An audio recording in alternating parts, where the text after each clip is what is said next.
Hello. Happy Friday. Tool Wrench, it's Friday. It's the end of the week. It's the last day of the week. Yes. Well, yes. Just yes. I consider the last day of the week either to be Saturday or Sunday, but I guess it's technically weekend. Well, it depends for me. It could be a Thursday. No, I always consider the end of the end of the week be the last day work day, because half the day you're basically off if you work on Monday through Friday. Job. Yeah, I don't work too long. Those guys know too. Too much retail job. Too many retail jobs I've worked in the past to consider like Saturday and Sunday viable work days. Like anything but just 2 more days of the week. Well, God, when's the last time I worked a job that I had to? I had jobs where I worked overnight on Friday into Saturday morning, which would sometimes be like 6 or 7 in the morning, but I don't count that. When's the last time I worked a weekend? I worked a weekend on overtime in my previous job, but that wasn't regular. That was like rare. So I cannot think of the last time that I worked a weekend. It was probably just over 10 years ago. It was probably when I worked at Walmart. Yeah, I worked at Walmart and Toys 2010 or 11. Yeah, so it's the last time. The last time I probably worked a job on There it goes. The weekend regularly was probably 2006. So. Mm-hmm. Yeah, I think because after I left Walmart, that was when I was in college.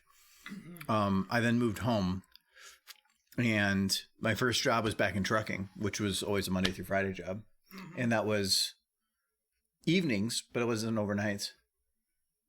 Yeah, and I don't think I took anything else other than if you consider YouTube stuff that I do on the weekends, but I don't consider that a scheduled job. That's more of because I feel like working on stuff. Let's see, Rathlos is getting his potassium. He's an older man, so he needs this. I worked at McDonald's right up until I finished college. And then after I finished college, I never worked weekends again. That was so. I am really jaded, and I know I'm jaded in regards to jobs because I think there's only been one time in all of my life that I've applied for a job and not gotten it. And every other time I either got a call back or I took the position, and most other ones where I applied and I got it. But when I was in college, no, it might be 0. I think it's 0 because when I was in college, I applied. I just needed a job desperately because of other crap that was going on. I just needed money, and so I applied for 2 jobs. Yeah, both called me, and I took one of them. So I considered the other one a potential position, but it was McDonald's and Walmart. So I took it was McDonald's that I got a call back on, and I was like going to go in for the interview, and then like an hour later, Walmart calls me and is like, "You want to go here instead?" I'm like, "Yes, don't do McDonald's." The qualifications for working at McDonald's are: do you have both of your hands? And if the answer is no, it's not a definite. They still won't hire you. I didn't like McDonald's for some reasons, but the simplicity of I love being able to make physical tasks efficient. And so I loved being able to just do things really, really fast. The days went so quick. So I missed that. That was awesome. But I didn't miss was going home and like scraping grease off your face and having to just deal with the worst crap that you have to deal with while being paid the absolute minimum you can be paid. It's interesting that we both used to work at McDonald's. I have immense patience for if you want a life lesson, it's while you're young, get a job in food and get a job in retail. And because you will learn so much patience for those people. You can tell the people that have never worked those jobs before because or like have immediately went from like college on parents' money or something. They're the pompous people that are just treating people there like crap. And you realize that they're expecting this like utmost top end performance from people that are making shit money. It makes no sense. It's stupid. And so I have immense patience for people that work there now because I know what it's like. It's I wouldn't say working at McDonald's or in retail is a super mentally exhausting job, but physically it can. Thanks for the follow, Tom. You're on your feet all You learn a day in lot. those jobs. You learn a lot very quickly for your job. Yeah, you're on your feet a lot.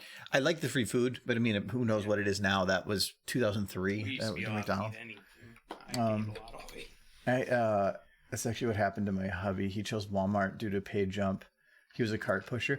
That was actually one of my favorite things when I was working in at Walmart, because so I worked in Walmart in toys when I was 19. I was working 2 jobs and going to college full time, but then when I went down to college a couple years later, I ended up working back in toys during the Christmas season, and they would constantly be short on carts. And then one of my favorite parts, when they would do a random call out for people to help with carts, I would always run out there and do it because it was so much fun. I loved just running. Like, I just ran everywhere. I had more energy than I should, and it was fun. I loved that part of it.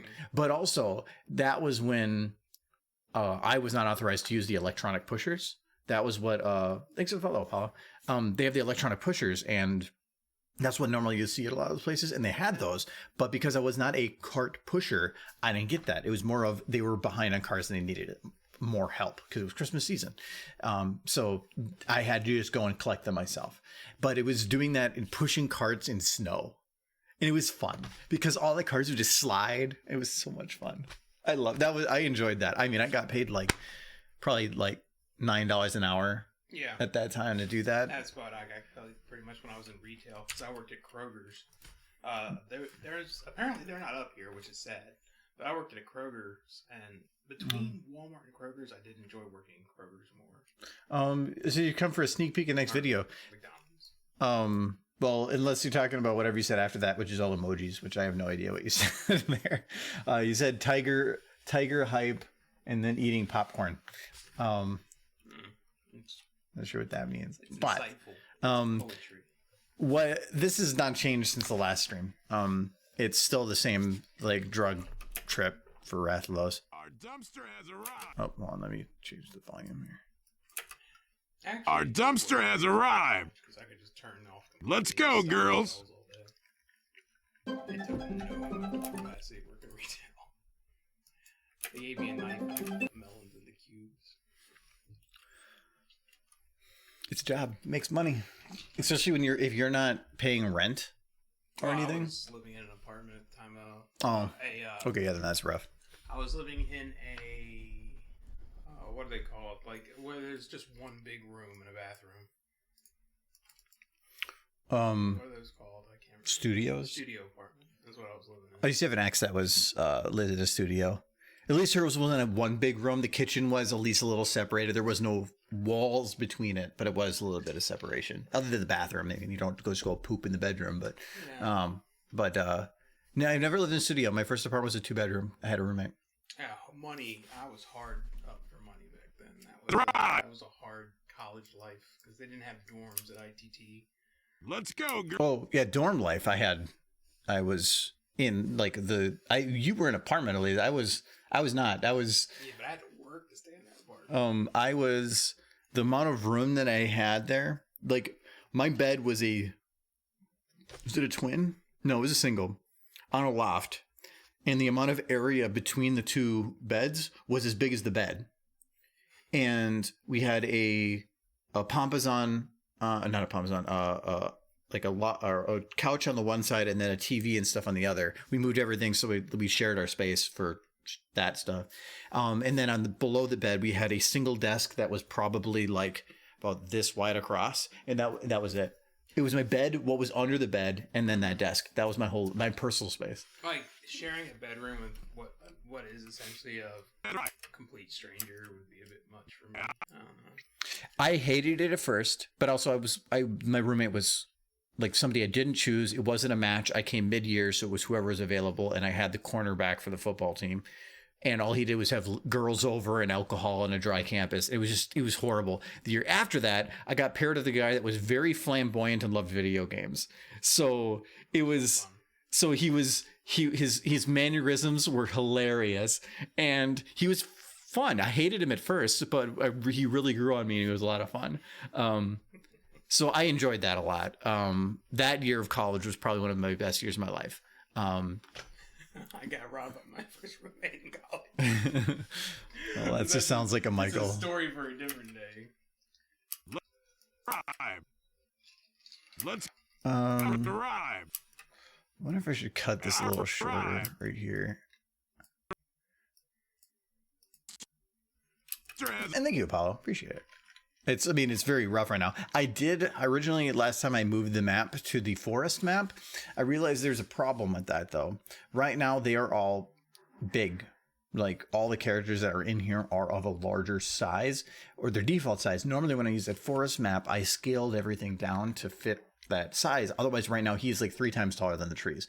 So if I bring everybody in there as they are right now, they're all going to be absolutely huge. This dumpster fits a house, but it doesn't really work. So I need to, what you do is you take all of them and you attach all of the models to a single model that is, then you scale that model and all the ones scale with it. It's the easiest way to do it without breaking things. But the camera will also need to readjust, but I'll worry about that later. Otherwise, yes, you have a voice impression. The drill sergeant saying that's not a war face. This is a war face. The drill sergeant, not a drill sergeant. The drill sergeant. So it's a sergeant that is a drill. Without getting my neighbor mad at me. Well, how does a drill talk? How does a drill talk? Yeah. So. This is a war face. Is there a drill? I don't think they were talking that kind of drill. Well, it's the drill sergeant. So it's not a drill sergeant. It's the drill. No, it didn't say and he's a sergeant. It says the. The. Well, that's the same. No. These two E's.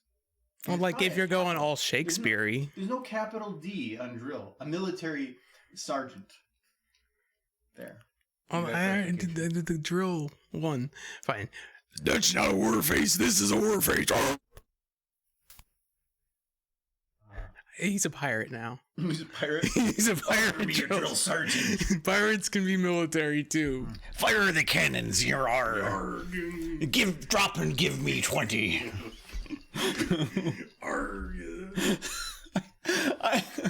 I want to see like boot camp for pirates. Yes. Everybody has their parrot. Wear it on your shoulder, pal. Look to your left. That is your matey. Go to the shed for your hook hand. If you still have your hand, they will take care of it for you. It's like, do you have both your hands? It's right here. Whoosh. You're a pirate now.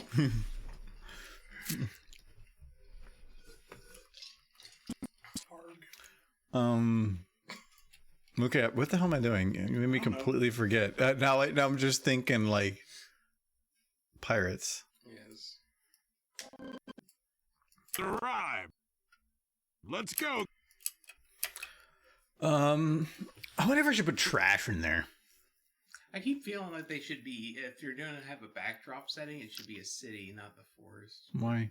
Because you don't see, like, dumpsters, like, out in the middle of the forest. You don't see fucking dragons either. Well, that's because they're good hiders. They're good hiders. Yeah. They're very sneak. They're like Bigfoots. So, this video is unrealistic. Dumpsters don't exist in the forest. Dragons do. 3 of them. Yes. A lot of lag. Everything's going through on my side.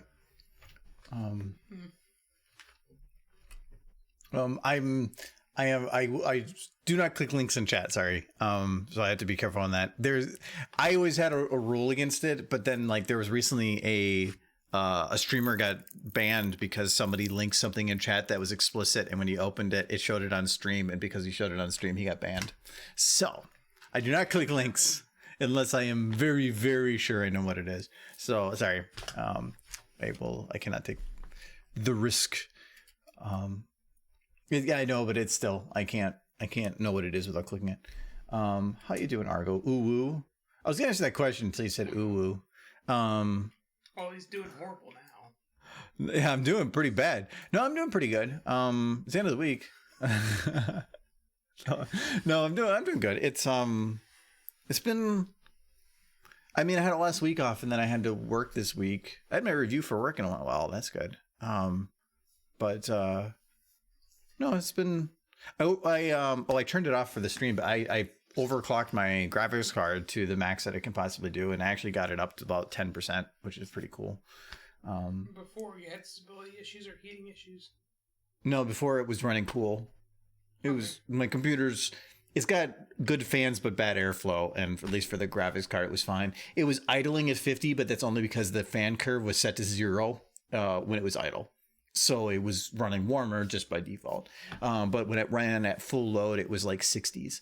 So the car doesn't thermal throttle till 84, I think. Yeah. So I overclocked it to the point of stability without touching voltage, and it gets to 77 now.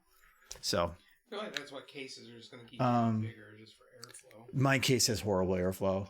It is a 220 in the front. I can't remember if it's 220 or 200. It's a 200 in the front, but there's riveted stuff in the way, so I can't get the airflow go past that. I have a 200 on the side. Yeah, 200 on the side and a 200 on the top. But it doesn't really help with the graphics card. And then a single 120 in the back. It still stays surprisingly cool, but it definitely could be better. By the way, the stream is buffering and skipping. If the stuff is going through on my side, then that's all Twitch. I can't actually do anything about that. Is that Kyle with you? Sure. No, it's Michael. Kyle is actually at boot camp. He is in Georgia right now at boot camp. So he will not be back. Actually, he will be back in about 2 weeks, not on stream, but he'll be back in about 2 weeks for Christmas for a couple weeks. And so we'll probably see him then. Otherwise, he's going to be gone again for another like 3 or 4 months after that. So Eric says hi, Mike. Hello. So yeah, okay, we got stupid face. What do we have for stupid face? What have I not done with these guys? The longer you do this stupid face, the harder and harder it's going to be. Yeah, well, it depends on the situation. Sometimes I'll think of something different. It's easier with ponies because they don't have stupid faces. The dragons. Let me play with are already stupid. trash time. Yes, it's garbage day. Let me see if let me do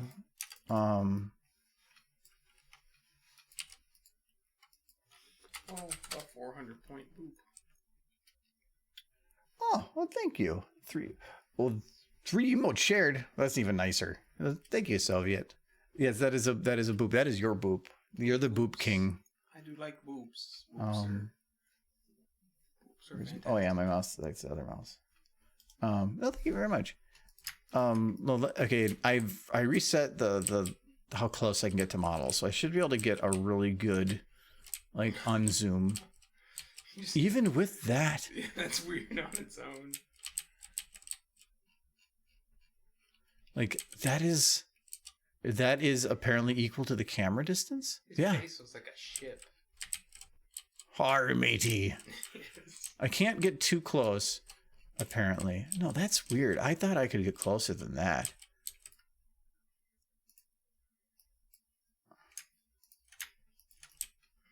So good somebody already drank all my whiskey. No, I gotta be able to get closer than that. Let's see if we can, like... How close can I get? Is that it?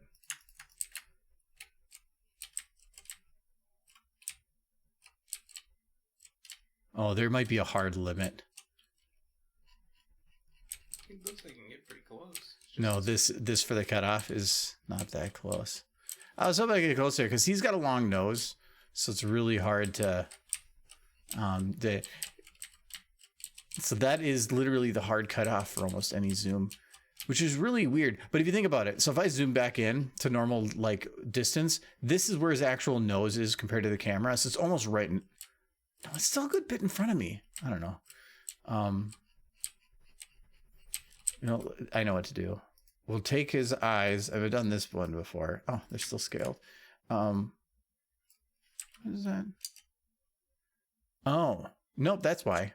Okay, so that's why it wasn't working, because I was in the wrong shot. Now, oh God, yes, I can get infinitely close. Good. All right, Rathalos.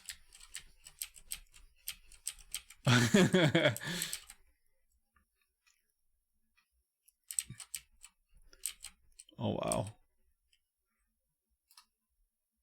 dumpster has arrived. Wow, he's come back. Our dumpster. I'm basically at this. I think at this point, I am at a 180 degrees, so I'm seeing everything exactly to the sides. And no, actually, wait. That's the dumpster right there. You've turned his face into the 2001: A Space Odyssey. Oh no, but I actually broke the camera. Hold on. Let's see if I can get my phone on my computer. Maybe. Yeah, because as long as things are showing that they're going through without cutting on my side, because I can see how many drop frames it is, it's all on Twitch for distribution. And unless your partner, you are stuck with no transcoding. My name is Tigger, T-I-double-G-er. It does kind of look like one with the big old chin. That's a pretty stupid face right there. What is that? Big old nose. Like, it's There you stupid. go. That is a proper stupid face. It's like he's being consumed by like. Oh, see, and that's the thing is, It's like he becomes increasingly Disney. you can choose. Like all I am doing right now is rotating the camera around the central point. That is it.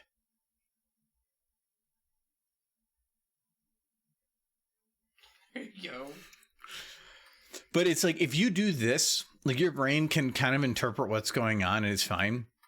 It's if you let it sit for a sec and then you look at it and you try to interpret it as a real normal vision thing, then it gets like what? This seems better. Okay, I hope that works better. So it's look at this. This is the Rathian's little like head spike. The face. Oh. Face. Oh, yuck. They are just turning into Disney characters, aren't they? That's goofy now.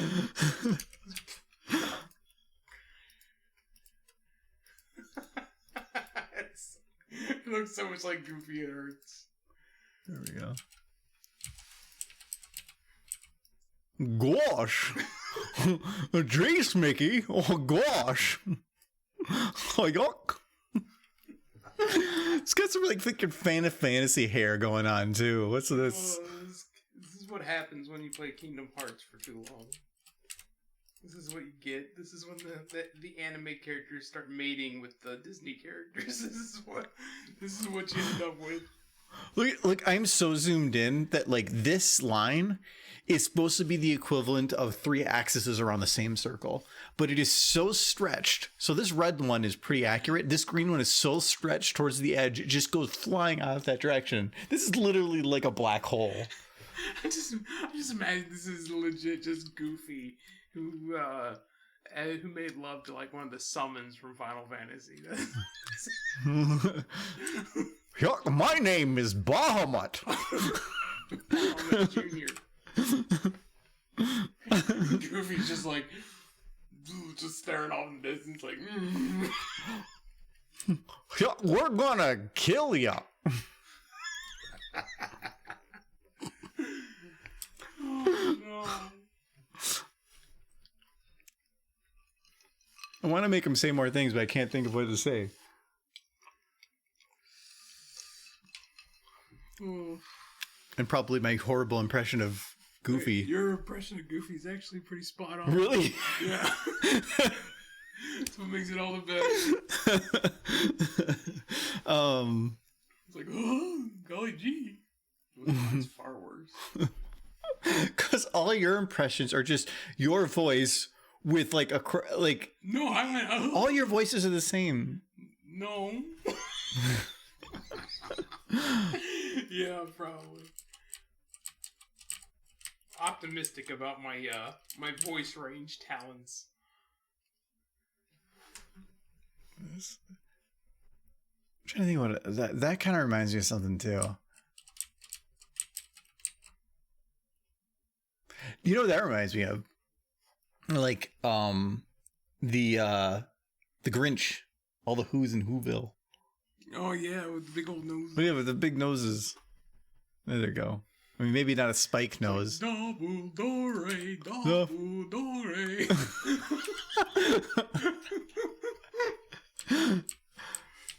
Too much fun with this. It's worse. Hi.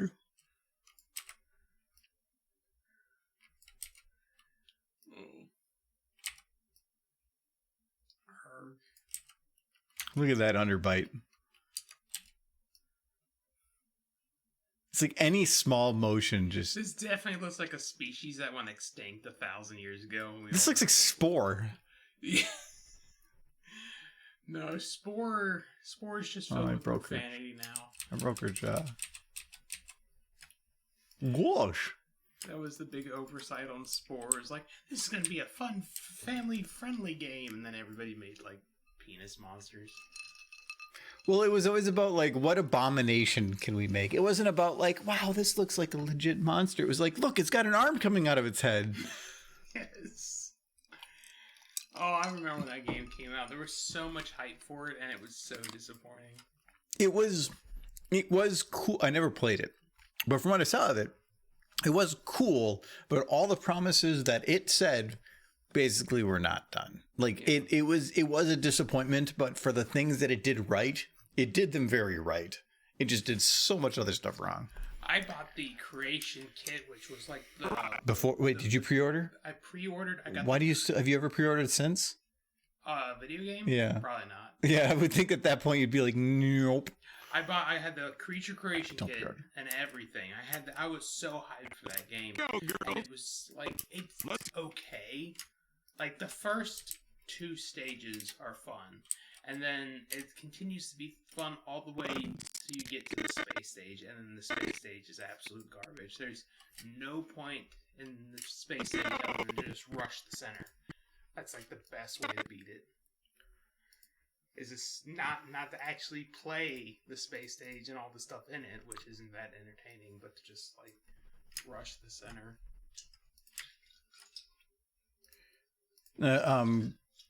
Kyle used to be a really big advocate for don't pre-order, and I used to be like kind of like didn't care as much, but now I've basically done the same thing of unless there is some benefit that the pre-order gives you that you really want. Like Borderlands had a pre-order of get golden weapons. I don't give a shit. I'm not going to use that after a certain period anyways. It's unless it's something that actually is legitimately useful in the long term, there's no point. Like right now, Cyberpunk, you can pre-order it. Why?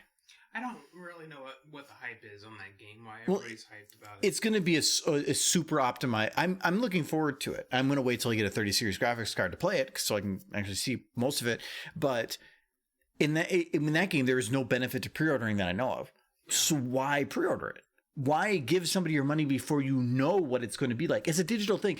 I can understand if you want to pre-order something that is like going to be difficult to find after the fact. But in that case, it's an infinite amount of copies for online. Yeah. Pre-ordering it, unless there is some kind of benefit to it, there's legitimately no reason. The only time I really pre-order now is like 24 hours before a game is released. Because then I can at least see some reviews, or if I'm going to buy it anyway, I've at least waited till it's going to be released. Do like a 10% discount or something. That's always cool. You don't see that super often. I think the last time I pre-ordered something was Andromeda. And that one was the multiplayer was fun. That was the thing is I put $250, $300 in that game. Yeah. 10 of it was single player and all the rest is multiplayer. So I got my money out of it for sure. And I did enjoy that. And I still want to go back and download it and play it again, just because that was great multiplayer. I feel like Spore would have been great if there were higher difficulties. I bought it recently just because I played it as a kid. Now that it's just too easy. Yeah, well, I think part of playing Spore though isn't like for the challenge. It's to just make some crap. Like I thought that every time I ever see people play the game, it's always in like the creator where you're screwing with things. Hello, Derp. Like it was advertised as like 5 different games in one, which it kind of is, but it's like 2 good games, 1 subpar game, and then a really, really bad game. So, more or less.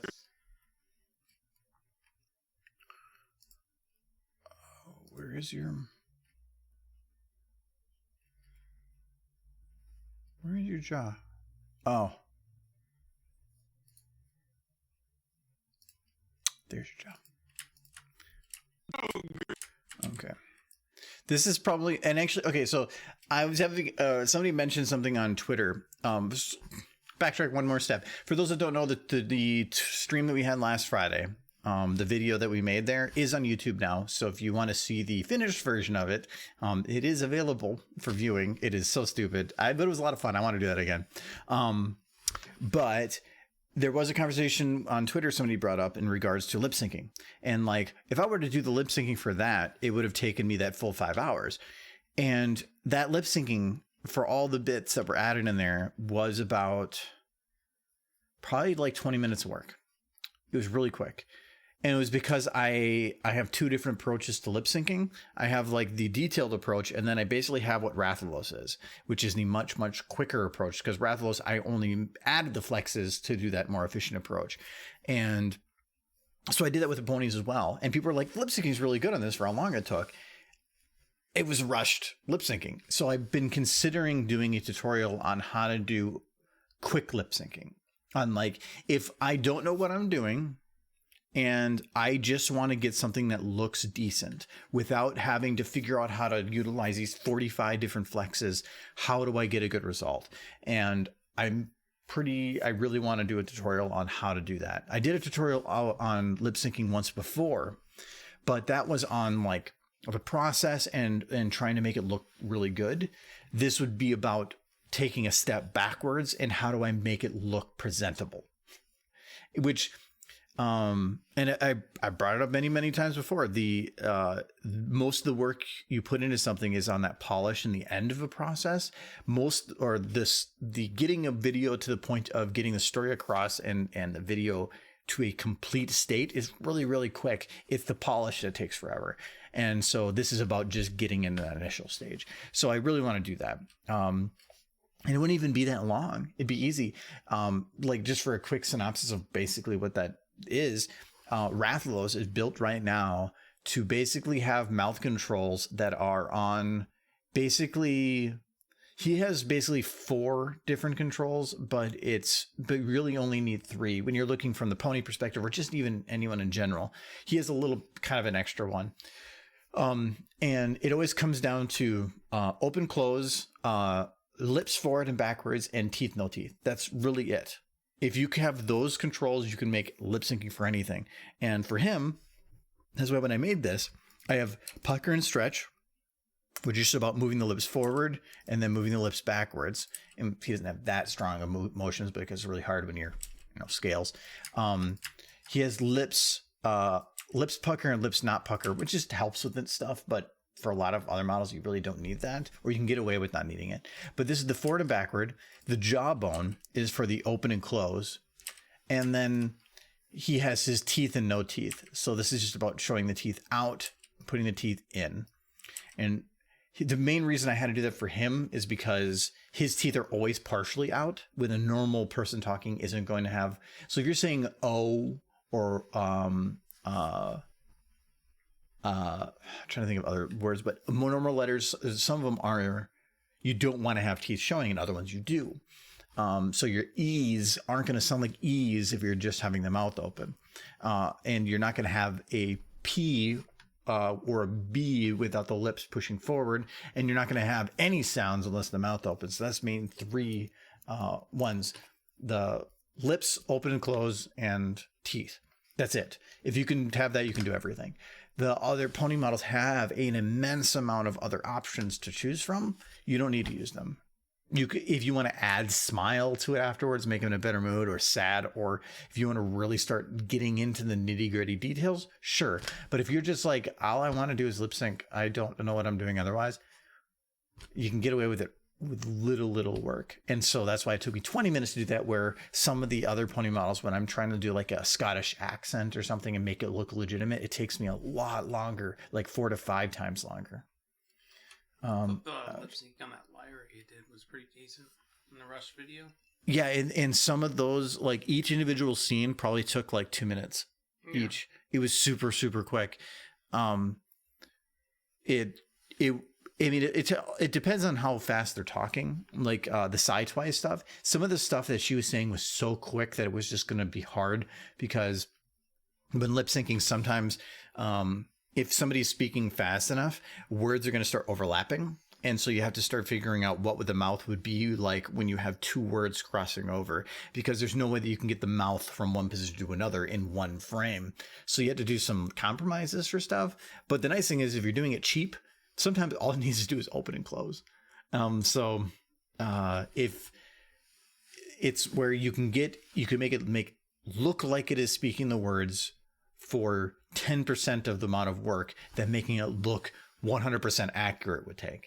And sometimes that's all you need. And that's all I care about. So I was going to start before I started A levels. That went on the list, sadly, but I'm going to start down with it a bit more. Got myself familiarized with it. Lip syncing is annoying. Out of anything in animation, that is one thing I hate the most, and is actually one of the things that going into the future, if I get to doing more projects that have more lip syncing stuff, I am highly considering just finding somebody that does enjoy it and just paying them to do lip syncing for me. Because I would rather not on longer projects. On short ones like here, again, Rathlos is built to be efficient. So whatever. Like here, because it's go is easy. Lips forward and lips out. So this is lips out, lips forward. And then go back to the open part. And also I built his so that I can select all these flexes and just the jawbone. There.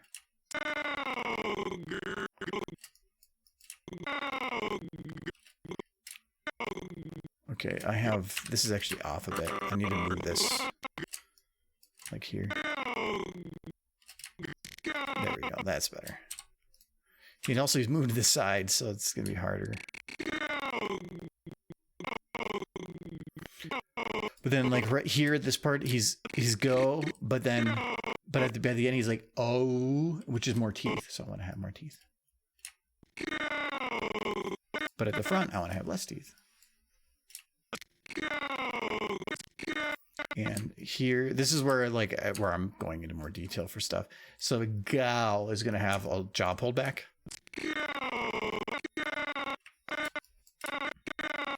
But then here's so I'm gonna have it be more of an face.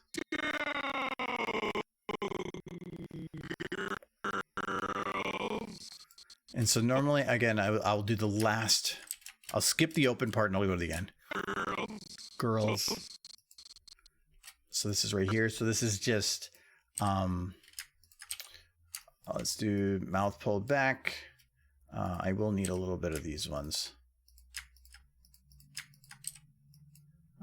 Let's go up there. Teeth out. We'll bring the lips down a little bit. I'm probably actually, let's turn these up a bit more. And I had to be careful because his teeth move with this. Okay, now I can do the mouth open. So as long as only one bone that has, or one bone is selected within all these flexes, it is the only one that moves when I actually twist things. So I can, that's why I like having that option. So girl starts out front. That also means that this needs to start a little bit like that. He's way too open on that.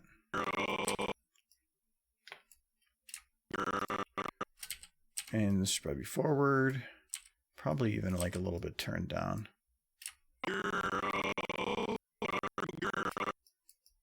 Also the fun of lip syncing. Hearing the same sound over and over and over again. Isn't it wonderful? It's like therapy. He's just whispering sweet nothings in your ear. Wouldn't you just like to have Big Dragon waifu like just saying in your face for 10 minutes? They're vibrating. Or vibrating? Dragons vibrate.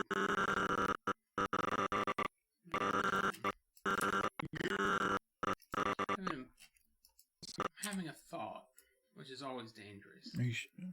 Yeah, like Rathalos and Rathian, they're the same species, right? Like, they're both, like, it's heavily implied that they're, like, the male and the female of the species. I think that it is required to maintain the same species that they have to be able to reproduce. That is part by a definition thing. And If two species or two creatures are no longer able to reproduce, then they're different species. Well, I mean, they are, like, it's implied in the game that they're, like, having crazy dragon times. That's what I'm going to call it. Well, there's probably other ways to go about that, but, sure, we'll take the creepy Michael approach. Would you rather I say they're doing, like, the dragon bang or the lizard hustle? Let's, The big lizard hustle. I'm thinking like some Bee Gees crap going on, but okay. I don't know where you're going to go with this, but now I'm curious. They're the only monsters in the game that have, like, different names for the male and the female. It's weird. It's like, it's implying that they're different species. One's a Rathalos and one's a Rathian, but then it is also... Well, no, at the like, same even time implied. spider, well, I mean, they have different names, but even, like, spiders are... they can have male and female look drastically different from each other. Yeah, but they don't give them different names. It doesn't... Yeah. I mean, we have male and female. Yeah. I mean, that's two different names. Yeah, but that's a Rathian and a Rathalos. Yeah, that's By just... the logic of Monster Hunter, they're two different monsters. Yeah, it's just easier to identify because one is weaker and stronger against different things. You always tell their gender by the color of the Are you being scale. sexist? No, I'm trying to understand Monster Hunter logic. That game makes no sense. Why are you narrowing down to this? Because this is the one case where This is the one you know what's gonna kill this monster. We're gonna put a giant spear in our boat. To like, well, what if we're not near the water? We'll move the boat to the land. Like, don't Rathian and Rathalos like have different weaknesses? Like, actually, I don't think they do. they don't. I know they share roars. I found that out the hard way. Because I believe that they are both. They're both poison. And They're both weak to fire. thunder and dragon, aren't they? I don't know. I don't have. Rathalos just has. Monster Hunter guy. Rathian has poison, and he has. Does he have poison? No, they both do. Poison. Okay, yeah, but he has fire. Yeah, she has fire too. She does. Yeah, her fire Yeah, she has- does. But her main thing is she does zoomies. She does have the zoomies. Rathalos does not have Oh, zoomies. girls. Oh, girls. She's actually harder because of the zoomies. I hate the zoomies. So those that don't play Monster Hunter, and what we mean by the zoomies is she'll just like start running back and forth. Well, she'll just run across through everybody, and then she'll just turn around and run back through everybody, and she'll just do that over and over and over again. And it is so annoying because you'll get up and then get knocked over right away again. So we call it the zoomies. It is so annoying. I think the one thing Rathalos does that Rathian doesn't do is he'll hang out in the air a lot and then just fire fireballs out in the air. But those aren't that difficult to deal with. Her zoomies are far worse. Oh, thank you, Simon. I appreciate it. Hey, you. What's the H1 stand for? I like stories on names. If you're really.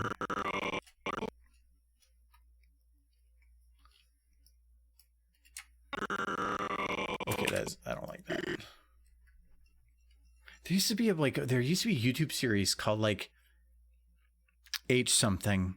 It was about like everybody in the world. It was a YouTube series too. It was everybody in the world got like a neural implant that they basically could like have a computer that they could see and do everything, and so like they could just connect to the internet and watch YouTube like in their actual eyes, and but then a virus was released where anybody that was connected to the internet at the time basically went to cardiac arrest.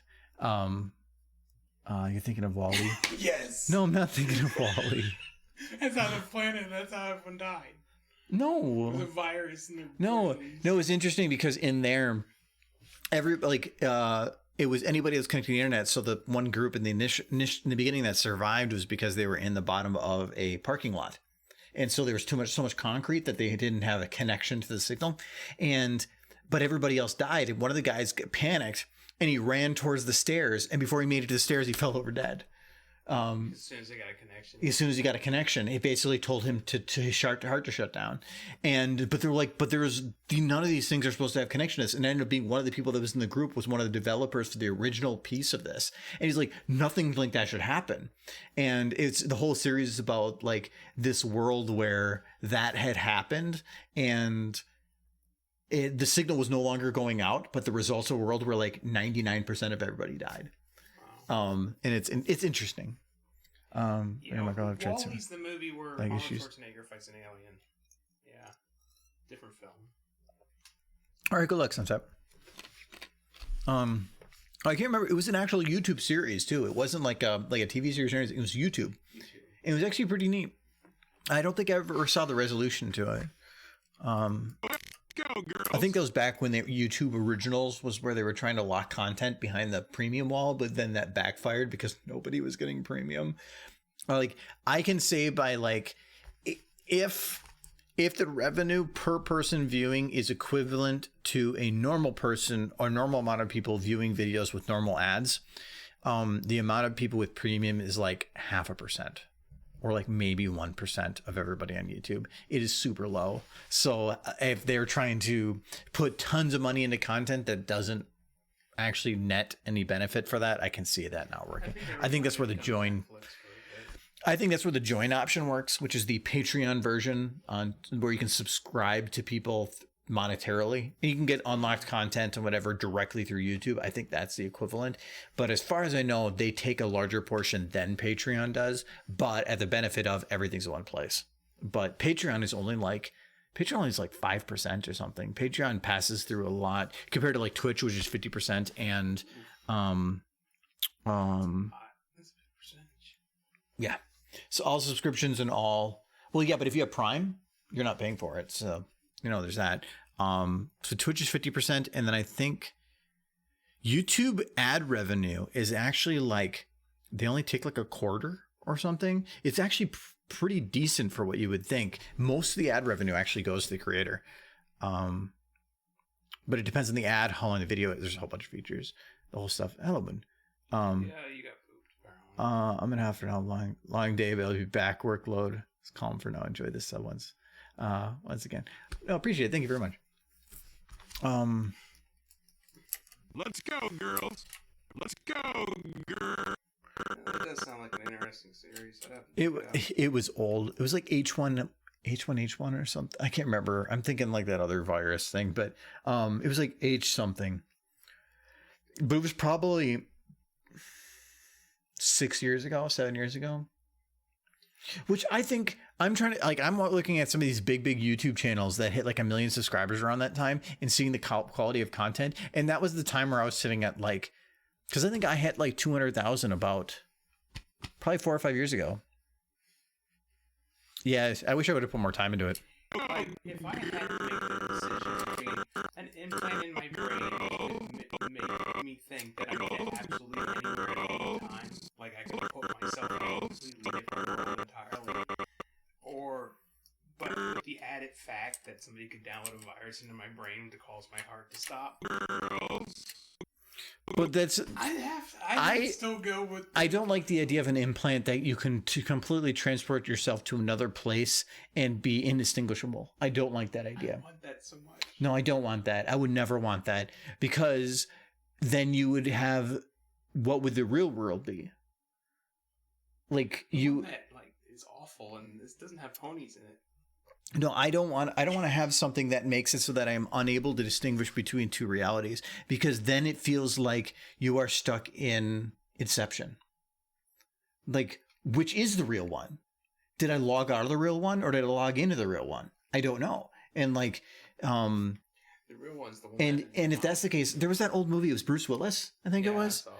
I forgot the name of that one, but that was essentially the case where everybody is Wall-E. Like they're like super big people, and because everybody just shut down real world and decided to live in a fantasy. And I don't like that idea of if you are unable to find a way to be happy, that the best way to do it is just to completely pretend it doesn't exist. And I don't like that mentality. I can understand certain people being in a situation where that is potentially the best option they have, but still, Man, just put me in like the world of my dreams. Hook a bunch of tubes up me to feed me nourishment, and just be done with the rest of this. I wouldn't mind that. I don't think I'm logged into Discord right now, so plug me into the Matrix. Moon said to check art share. Let the robots handle everything. Oh no, my butt! You keep it where it is. That's very lewd. That is. Yes, they colored it. I see. Yes. But no, you keep the butt. Just delete this. So well, see, out of context. It's just a guy grabbing your butt. Yeah. I think it's him too. That's really weird. I don't know. I'm glad I'm sitting. You stay over there. You can count on it. You can. Okay, good. It's a good drawing. It is just. It is butt. At least you hid the sensitive parts. Good. We'll say that's the lewdest art I've seen of your OC thus far. No, there's actually there. Just like, no, you don't know. There was somebody made like a full porn thing of mine at one point. That's fun. Yeah, I think it involved a dolphin. Oh, jeez. I can't remember. It was a long time ago. So, is your brain Go, girls. erase that memory? I can't remember the details. It came back to Corn saying mine was. Yes, that's fine. Go, girls. I'm just imagining your OC and the dolphin in some sort of passion and embrace. Go, girls. It's not bad. Why? Yeah. It's not bad. Oh, so I was actually regarding that. So I was working to upload the original Vine of the High on Twilight Sparkle video, and I can't. I legitimately can't. I'm going to have to spend a lot of time trying to fix it because it is right now as a WebM, one of the old, like one of those other formats. That's what Vine had it in, which is not something that Twitter would recognizes. When I mean, it'll try to upload it and it will preview it and it looks fine. But as soon as I try to actually finalize it, it says unrecognizable format. When I tried to convert it using like an Adobe product, there is a corrupt frame in there. So it's a VLC and some other programs are previewing it fine, but I am not legitimately able to convert it. Have you tried converting it through VLC? Yeah. And it would not work there either. So I think the only option I have is to screen record it and then work it from there. But otherwise, like, it is just legitimately not working. And it was frustrating. And I was all ready to actually upload it to where people could then have another copy of that, and it just didn't work out. It was really, really annoying. Which, I don't know if it's just that one or all my Vines. I don't know. It's Vine, so who knows? Hell, Vine feels like it wasn't even that long ago, but now to some people, it's probably like, what the hell's a Vine? Yeah. Thanks for the follow, Seblu. Let's go, girls. That keeps happening. Oh, girls. No, Here I comes understand. The Backstreet Boys. Go, girls. Why would you want? Yeah, that's a good point. Why would you want to remember the Backstreet Boys? We're all in sync in this place. Don't make me say bye, bye, bye. Oh no. Go. Oh. You should just leave because I want it that way. You're exposing a lot right now. I don't know of any Your other love song. of boy band. What's the other songs from them? It was bye, bye, bye, and then I want it that way. Backstreet Back. All right. That one doesn't count. That was the only way I said Half it. their lyric for the song is their band name. Yeah. And then it's like, what should we name this song? Well, we're back. Yeah, sure, but we can't just have Backstreet's Back. I mean, they didn't All right. leave, to be fair, when they made that song. I mean, they were just getting their start. And they're like, we're back. And it's like, where'd you go? This is their first CD. It was just track 2. They're back from track 1. Go, girls. It's still one of my favorite Futurama jokes. Let's go, girls. It's like when they crack the human kingdom, boy bands roam the earth. It's great.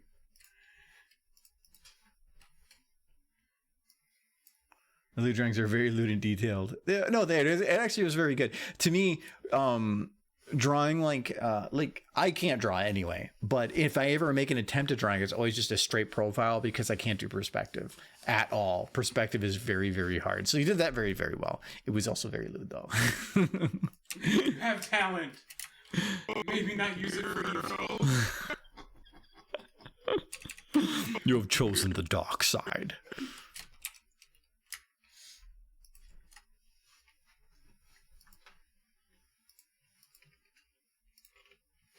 We can't just stop talking after like lewd. I mean, an ice cube. Oh, okay. Busy. I was actually going back and looking at one of the streams where I was chewing on an ice cube every now and then. I'm like, maybe I shouldn't do that right in the mic because you can hear it. Probably your face is right up there. Yeah. Oh, that's fine. Well, it's also different because some of the recordings don't have the music playing. Go, girls. It's been an hour. Stupid face. Go, girls. Go, girls. Give me 1 sec here, so I'm not stuck in a unremovable or uneditable sequence here, or undoable. Go, girls. Go, girls. Actually, I could probably just dip him a little bit here. Go, girls. Go, girls. Go, girls. Go, girls. Go, girls. I can worry about the next part later. Oh, actually, you know what I should also do? I should fix this Oh no, it's already set to 30. I should fix this camera so it is not still at 0.001, because that is going to be like a horrible artifacting. Stupid face. What do we got?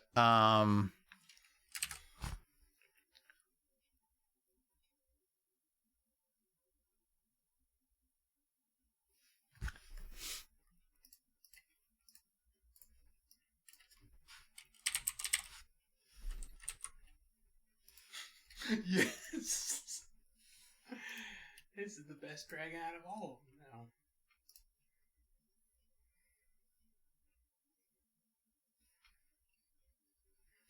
It'd be much better than those two Rathians. That's right, everyone. Draw your fan fiction now. Rathlos and Ember. Expect only the highest quality art.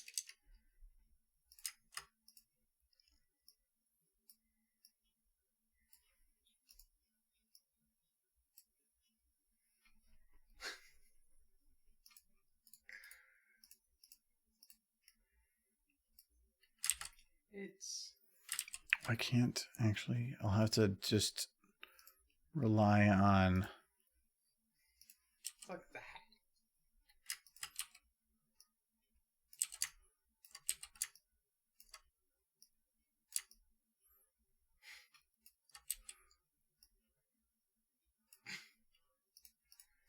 Yeah, you're going weird.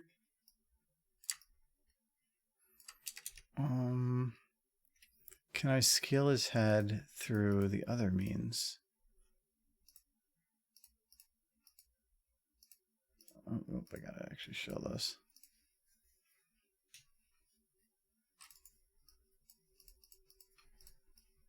Oh, I can. Good.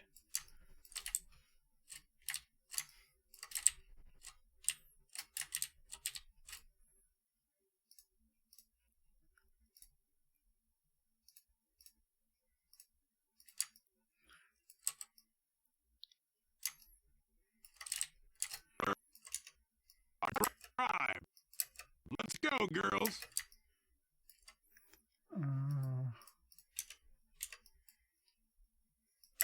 Let's go, girls. Let's go, girls. Jeez, it's actually working. Let's go, girls. This video's been improved.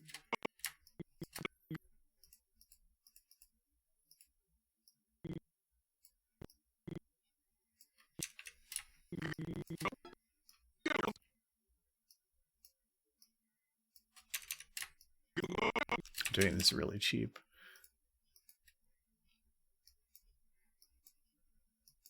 Let's go, girls. It's wearing an Ember hat. No, it's not wearing an Ember hat. He is Ember. Let's go, girls.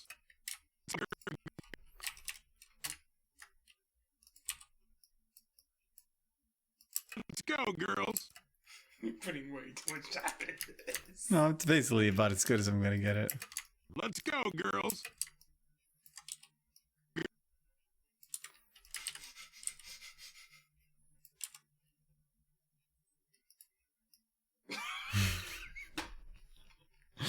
There we go. Like a Let's go, girls. tumor at the end of his nose. He's fine.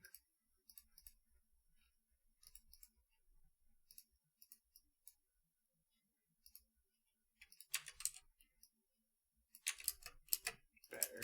Let's go, girls. And then he gets very mad. And he's like, "You looking at me?" She's like trying not to look at him because he's like, she knows he bites. He's like you want to fight? Kick your ass. Bring it on, bitch. He just bites his head and is gone. Yeah. It's like, that's been dealt with.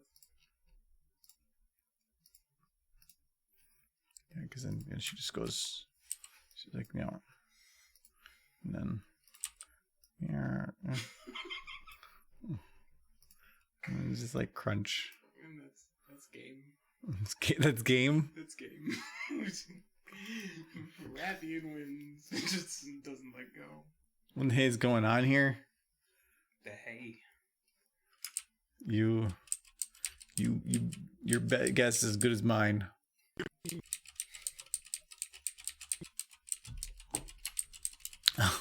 You know that sometimes that's a look that I just randomly get too. Like, Are you Jay Howler? when you forgot to clear your web history. You looked at me way too long. You stop this. There's like those bracelets you can get. It's for like I think that should be You know, if you Yeah. want to start a new business, you can get bracelets that are supposed to say like your like will or like stuff to do upon death, but you can get some that just say delete my web history. you know, you can make a lot of money if you just got a bracelet that monitored your heartbeat, and as soon as it stopped, it just set your computer on fire. That is a business idea.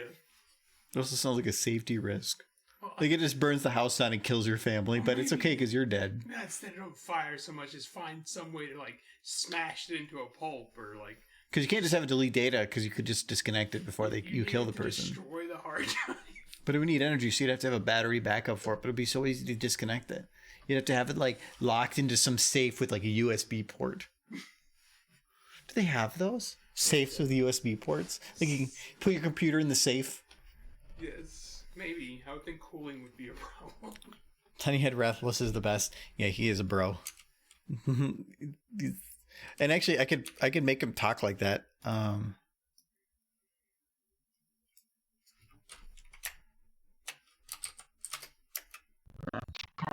Nope, actually, that was the wrong direction.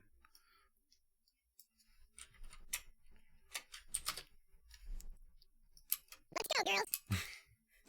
Let's go, girls. He's so cute. I wonder if I turn it down. Like I said, let's go like that much. Let's go, girls. That's creepy. Let's go, girls. Let's go, girls. Let's go. Let's go, girls. Let's go. Let's go.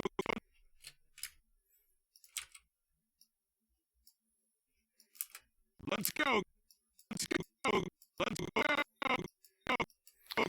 So I need to have some kind of emotion for him beforehand. So I'm just playing with some of the timing here to see what kind of works. Let's go, girl. Let's go, girls. That actually kind of works. Let's go. Let's go. So I do want to grab his head, turn it up a bit more. Maybe delay it a little bit. Let's go, girl. Let's. And then I can have it dip a bit. Let's go, girl. Let's go. Let's go. Let's go, girls. Let's go, girls. Let's go, girls. I feel like his head needs to be dropped a bit more here, though. I don't want unknown. I want this. Okay. Let's go, girls. Let's go, girls. Too much swing. Let's go, girls. Go, girls. Go, girls. Go, girls. And so when he gets to the end of his bit, he should have a little bit of upwards, like a head thing. Go, girls. Girls. Let's go, girls. Girls. Girls. Let's go, girls. Girls. Let's also make his eyes a little bit wider here. Go, girls. Girls. Let's go, girls. Let's go, girls. You know, this one's not even looking at it. Well, I mean, the Rathians, so they're like half aware. Let's go, girls. Actually, I have her Our mostly dumpster animated, has arrived. but I don't really have, like the other I one. mean, you can't have two Rathians, right? You so- can't? No. You have them fight in the game. Yes, but it's weird. You gotta have one Rathian, and then Laura. Laura? Yeah. No. No. Why Laura? I don't know. It was the first name I thought. I refuse to use that name. I look at the green one and I think Laura. I refuse to use that name. You can choose any other name but Laura. Okay. Catherine. Catherine? Mm-hmm. Not Kathy? Well, that's what her friends call her. With a C or a K? With a K. The K. Okay, so this one's Cat. The green one is Catherine.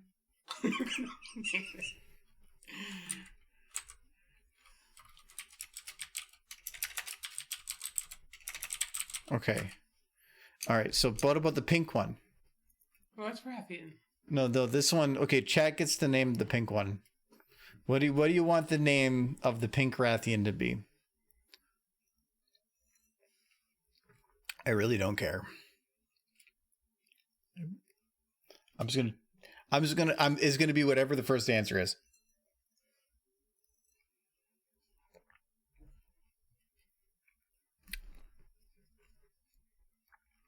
They're thinking really hard about it. This is a big decision. It's gonna actually the name's gonna be whatever the next thing said in chat is. We'll just do that. Come on, you guys can do it. People are thinking too hard. This is what? Sylvia. Okay. I was waiting for something stupid. All right, so the name is Sylvia's pretty stupid. the name is Sylvia! Exclamation point! Exclamation point! So okay, So you guys screaming when you say her name. yes. So Catherine and Sylvia. Sylvia. It's like Held back on that one. 'Cause I'm guessing I was expecting like this is Catherine and then poop face. Like I was expecting or I was expecting Catherine and hi, this is my first stream. That would have been fantastic. Pinky Dink. That's a nice one too, though. I like that one. But we got Sylvia, which is really, if you do there's Silver Rathalos, but it's Gold Rathian, which is the third variant in Iceborne. I think it's Iceborne. Yeah, we haven't gotten there yet. We finally actually beat the game. Well, as much as beat the game means beat the game. Well, we finished the story. Kind of. They added more story afterward. Did they? Yeah, there was a mission to grab, and it says, hey, go do this stuff for us, which is essentially all the game is. Well, yeah, that's just the game. Yeah, but it's more narration. I know there's more monsters we haven't beaten yet. There are more living creatures in the world we must murder. Well, we gotta eat them. Yeah, because I've always wondered what other creatures taste like. What other creatures? Just other creatures. It's like, I've eaten Rathalos. Yeah, but have you eaten Silver Rathalos? Ooh. What's the difference? Oh, it's just the color of the skin. We'll remove the skin, and I wish to taste the meat. I want to eat it. Let's go. It's the entire girls. story of Rathalos. Or Rathalos. This is Rathalos the game now. Monster. Rathalos the game? Rathalos the game. Pretty much the whole, like, all the dialogue is meaningless in that game. That whole game, none of it makes sense. None of anything in Monster Hunter makes sense. It is the most...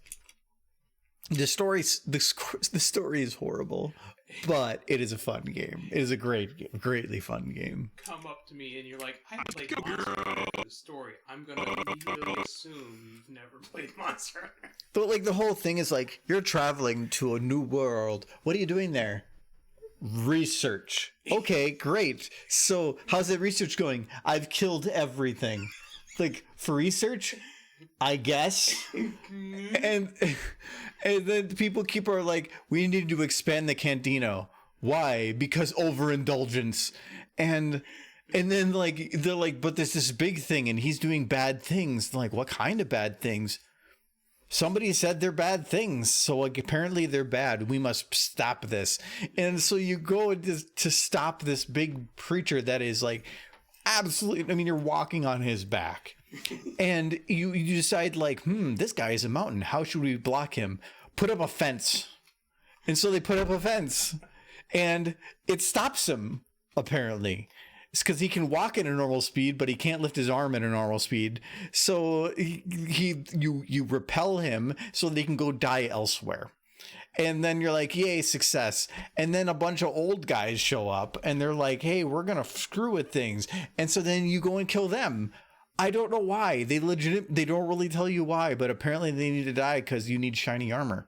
And once you kill all of them, then Iceborne starts and they're like, wow, all these other things we were trying to kill are running away. Let's follow them. And so you follow them and then you figure out there's a new place with new monsters, and which is great because the blood isn't stained red yet. So you go running through the snow, just murdering rampage. And then things start shaking, and apparently because things aren't right in this land that you're invading, that now you must invade it further. So you go and murder everything there, and then like Velkhana shows up, but I don't even know why she needs to be dead. Like they're just like, wow, there's this thing that's trying to defend its land. That's not right. And so you go and murder that thing. Like the entire premise of Monster Hunter is, ooh, there's a new monster. We need a reason to kill it. I know. Like, it doesn't have to be a good reason. Or Like, even logical. freaking, like, Tobakadachi, like, he'll just scream at you and then he'll walk away. And apparently that is enough of a slight that now you need to chop off his tail and cook him for dinner. And it just makes no... So, like, and then like, the whole game ends where, like, the only reason that you murdered a guy in the end is because you had a sound complaint for him, and that was enough of a reason to murder him in cold blood. And then when he comes back alive, something else kills it, and you're like, and then leaves after they save your life, and you're like, let's go kill him now. Yes, that's how it ended. Like, he just saved your life, and then like, let's murder him. And it was That's exactly the story is so he's bad. getting away and he's breathing still. The story is so bad, but when they say, hey, can you go kill this? I'm still like, yeah, I'll go do it. Not doing anything else today. It is so bad. It is an amazingly fun game, but Just don't think about it was written by 5-year-old. it, Too many pixie sticks. it feels like it was written by a 5-year-old, and then like, have you ever seen those old pictures where somebody, not even old pictures, but somebody went and did detailed photoshoppings of actual drawings from like a 5-year-old?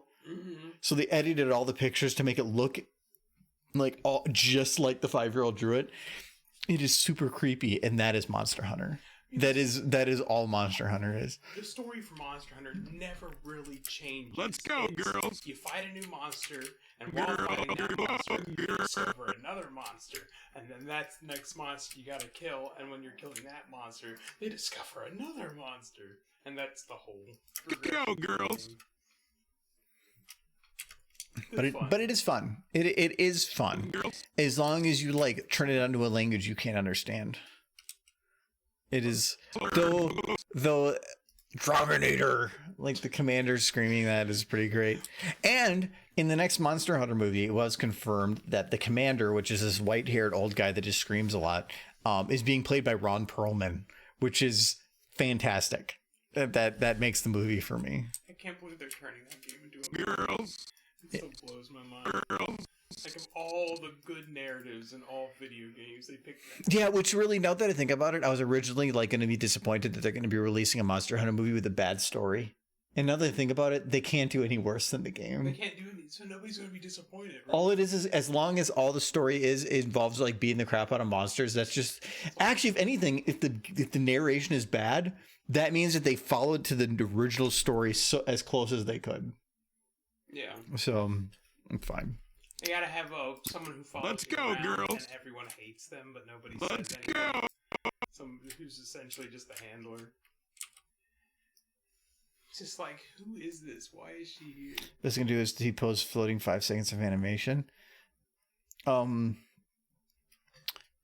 That's fine. As long as you're creating and you're expressing yourself, then that's perfectly fine. Everybody has different levels of skill. Actually, somebody left a comment on the most recent video that was 100% what I believe. And that was something about the amount of skill or the quality or the skill that somebody has doesn't depend on whether or not they finish. It depends on when they finish, and that somebody that is more skilled can finish just things quicker, and that people with less skill are just going to take longer to do it. They can still both make a similar product. It's just one is going to take a different amount of time to do it. Some of that amount of time could be years compared to minutes, but that's to me, and I agree with that. That's the way I feel on it too, is the more you spend on things, you're learning, but mainly you're just getting quicker. And so that's what a lot of like the last Friday with the rushed video thing, that's what I felt was what that is I've learned enough now where I can just make semi like crappy things really, really, really, really quickly. But I can now within a normal amount of time make something that's pretty decent. So I 100% agree with that comment. I know not everybody will, because it'd be like, I'm never going to learn how to draw that, or not how to animate or how to draw, but Did you earlier just say you can't do perspective? Yeah, I can't, but I could if I spent a really, really long time trying to figure it out. So it's time investment. Kind of the argument that if Let's go, girls. 1,000 monkeys in a room. That was Shakespeare. That was debunked. That's not a real thing. They fill a room full of monkeys typewriters. Kind of, yes. Actually, they did a study because they said that they used monkeys as a fill-in for random. Monkeys aren't random. Yeah. Monkeys are going to go H H H H H H H H H H H H H H H H H and then scream a bunch and then go H H H H H. That's not random. You just need to give them like 10,000 The idea was years. they said even if you give them 10,000 years, they are not going to write it because they are not random. If you have true random, then yes, monkeys aren't random. Monkeys are going to get bored. They're going to go away. They're not going to truly hit every button on the keyboard with even chance. So no, could they? Maybe, but it's not the same. the right kind of monkey. that whole idea is that it's saying it's equivalent of saying that if I rolled a d20, eventually I would hit a point where I would roll 120s in a row. It would take a long time, but it is 100% possible. But the monkey thing, they're like, no, Shakespeare's too long. Should they have used ducks? Ducks? Yeah. No, because they're still not random. Ducks are pretty random. Just like my logic. Work smarter, not harder. No, I know what you mean by that. It really a lot of what, when you start on any skill, if you're learning something new or new talent, a lot of what you're doing at the beginning is the harder portion. It's by putting more and more and more and more time into it, you start learning the efficiencies. You start you're spending a lot of your time trying to figure things out. And so if you spend 90% of your time just figuring things out, by the time you actually have things figured out, now you're spending the 100% of the time only doing 10% of what you were doing before. So you're getting things done way, way faster. So you're able to it's like if you're playing Plunkett, if anybody knows that game, where you drop the ball and it hits all the pins on the way down and it drops around down a bunch. And every now and then you get to block off some pins. And eventually you get to a point in your thought processes where you've blocked off so many of those pins that in a certain situation where you run into a problem and you drop the ball, that it is going to go down the same path. Because I've been here before, so I know that I don't want to go down there, and I don't want to go down here, and I don't want to go down here. And you start getting an innate feeling for things. And so when I started out, it was a lot of thinking and what can I do to improve things and make things better? But as I've progressed and gotten better at things, I started just trusting my intuition. And so if I feel that something isn't right, then I just trust that feeling and I go with it, because I've been doing it long enough that it's all on the automation, and that is what the feelings are. It's your brain with the Plunkett ball falling and saying, that's not the path you should go down. Try this one instead. And so I just trust it. And that saves a lot of time. Their chins look connected. These two? Very important. Rothwell's, and maybe that's how they mate. If you zoom in too close, you can't. They look. Maybe that's how they mate? Yeah, they touch chin spikes. But how do they reproduce if their heads are attached? That's what they're doing. So you're saying this is where they his seed. Yes. Please never say that word again. Well, I'll go back to the lizard hustle. Yeah, I'm okay with the lizard hustle, but never say accepting seed again. Those are words that your mouth shall never make again. It comes from the chin. Okay, then you should put a mask on. Look, this is beautiful. What is happening right now? Aww. I fixed it. There shall be no babies. What? And send the species into extinction. You're not allowed to come back. You're gonna get me banned. You're making things on the screen lewd. No. Let's go, girls. It's beautiful. Let's go, girls. It's like this. It's like the. What websites do you browse when I'm not around? Planet. Let's do that stuff on Animal Planet, like National Geographic. But I don't think you just log into it and you're like, here's 4 hours of animals mating. No. Log into Animal Planet. Log into Animal Planet. You said that. Maybe, I don't know. It's nature. It's nature. Yes. It's okay. It's not porn because nature does it. Nature has mailmen, right? Mailmen. Let's go, girls. I'm trying to figure out how the mailman got involved. This is going on with the dragons, and Henry the mailman walks up hey, room for one more. Let's go, girls. Let's go. Well, at least we now know what the chin spikes are for. No. It was confusing before.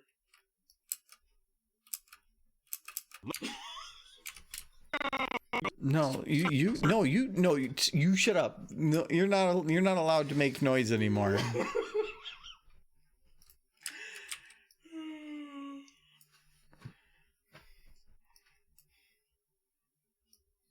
No. Sorry. No, you're making words. I can't look at their faces anymore. See, this is why people can't look at porn, because all they see is porn. Well, when they're looking at porn, I would imagine you'd hope so. You were imagining porn. Michael. I was imagining it. I would imagine when people are looking at porn, they see porn. You're imagining that? You're imagining people looking at porn. I mean, You just said that. see that?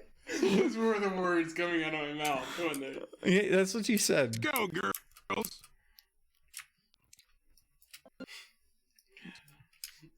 I'm afraid this one's on me. Moon shadow. Did I make this loot, or is it just all Mike? It's all Mike. I accept responsibility. See, what's great about Michael is you can blame him for anything, and he'll just take it. Yeah. So, Because it's probably my fault, even if I don't. Michael, God damn it, why'd you fake the moon landing? I mean, it was a lot of alcohol. Not a lot of do. Girls. Not a lot of what? Not a lot to do. Oh, they said not a lot of dudes. Okay, see, you put my mind in a weird place. Girls.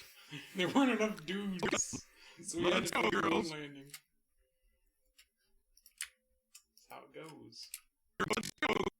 I've had a lot of bad luck on Tinders. You know what I'm gonna go? I'm going to the moon. Yeah. Let's see what they got there. Maybe there's. Go. Your mother calls like, "Aren't you dating yet?" And you're like, "Oh, I've been on the moon." Let's go, girl. There's nothing to do about it. Go to horny jail. I think that'd be worse. It does seem like Let's go, girl. Let's go, girls. Individuals into a single jail. It wouldn't go well, or it would go really well, depending on perspective. They're like, okay, guys, get in your cell. Like, The whips. Jesus Christ. Oh, what if I don't want to go in? Jesus Christ. I have no words. Good. Keep it that way. Girls.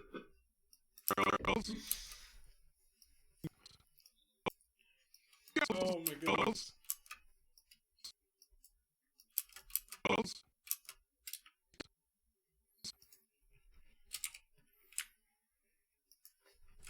Damn it, Mike.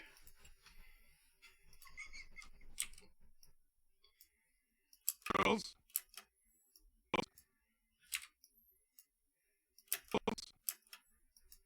Girls. Girls.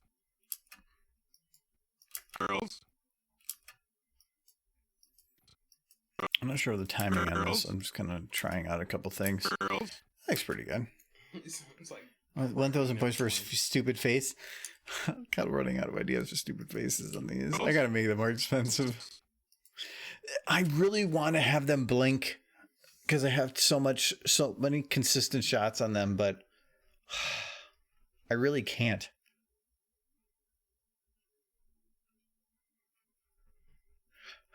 I have cheap ways to do it, but get them to blink. well, thankfully I don't like to do one eye, but even that's difficult. Do I have permission to draw something lewd of you and Mike? No. I would prefer that if you didn't. No, don't. Be awkward. You. We have I to can't do it stop together. anybody from drawing something, but I wish to never see it. So, no. I'm getting concerned of your streams. Yeah, I'm a little bit too. No.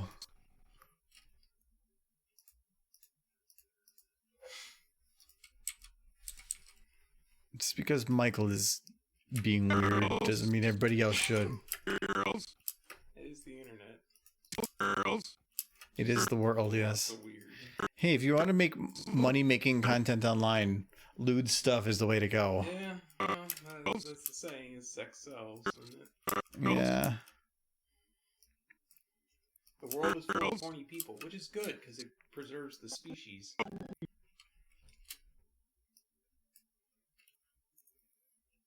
That's the fact.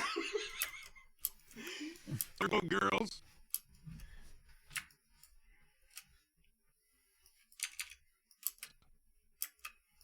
Let's go, girls.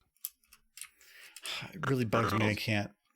I guess I kind of can do some facial controls, but I'm just gonna worry about it Let's later. go, girls. Let's go, girls. Let's go, girls. Let's go, girls. So there's some little minor details for like some motion I want to add, but I'm worried about that later. I mainly need to worry about Our dumpster. Rathian here. So this one's doing a dog head turn of curiosity. What does green one do? I'm still 100% behind the panting, but that's hard to do. Well, panting is an in-between thing. I'm thinking about main actions. I mean, if she's just sitting there panting the whole time, but just blankly staring ahead, it doesn't do anything. Well, you'd have to have the tongue. That's why it'd be hard. Do the whole Rathlow's tongue thing again. Our dumpster. It stinks. It doesn't have like Dumpster. their own tongues. Well, they do.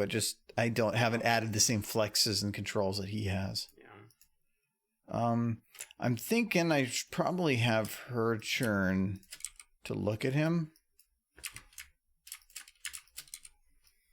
I'm gonna get another drink. You don't want anything, do you?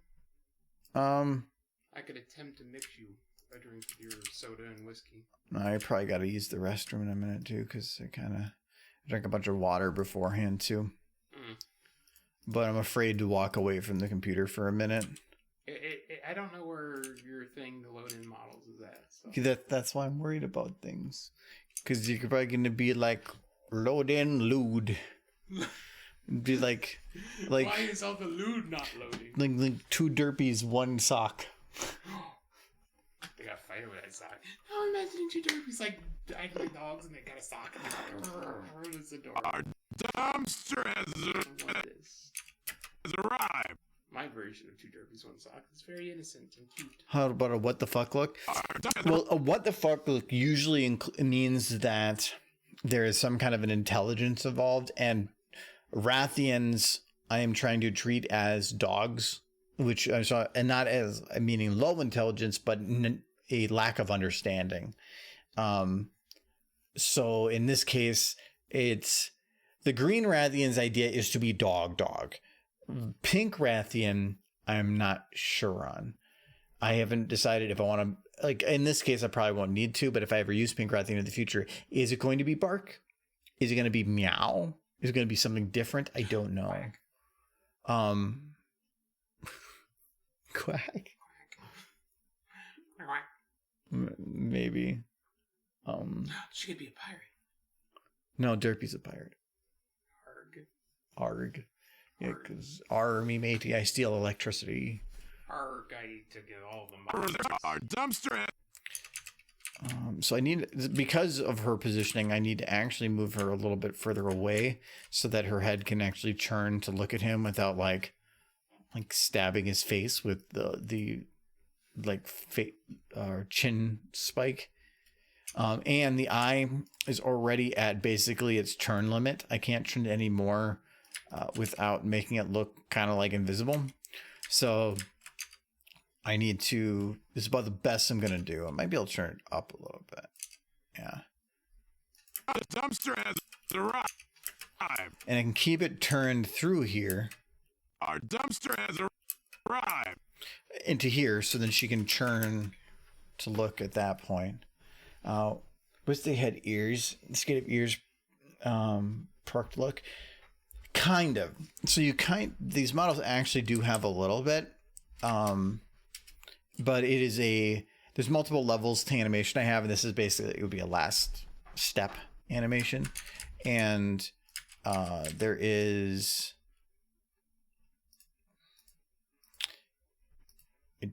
I'll have to do unravels because I don't know. I know some of the bone numbers. When I converted the models, I renamed all the Rathalos bones so that they all are named recognizable things, but Rathians aren't, and they are just numbers. I know like bone 9 is the jaw and bone 11 or bone 8 is the head. So I know some of those, but until then, I don't know what any of the others are. But for Rathalos, there is, and there's an equivalent on Rathian for head crest. And the head crest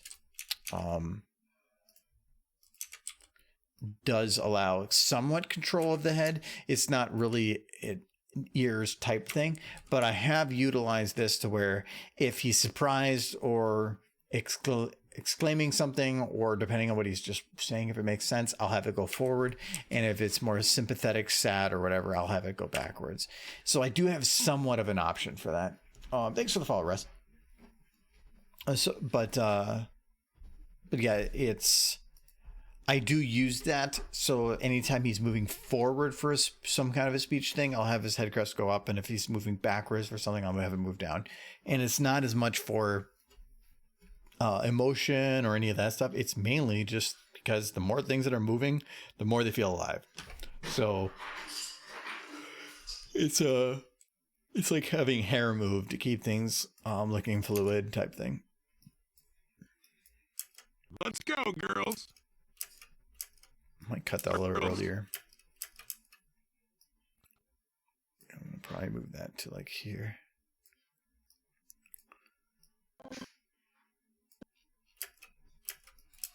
Let's go, girls. No, maybe I'll keep it there. Mainly because this move is a little bit delayed. Still not sure if I want to keep that music or not. I kind of want to. Our dumpster has arrived. Let's go, girls. Has arrived. Let's go, girls. Let's go, girls.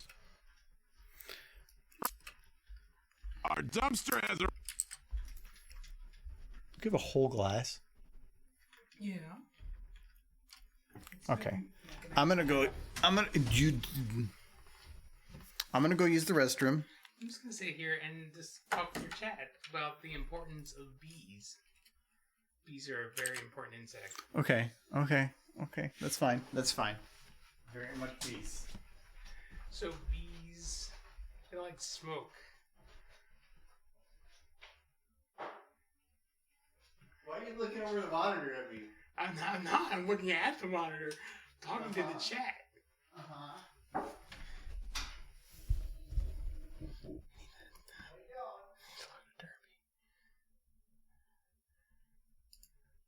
Trying to figure out. But it's a control M. No. Cancel. I want to load a derpy so much. I don't know how.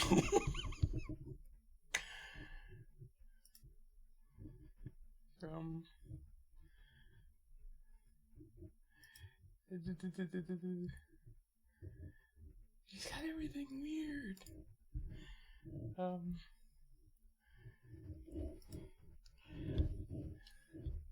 I used to think you could go to file.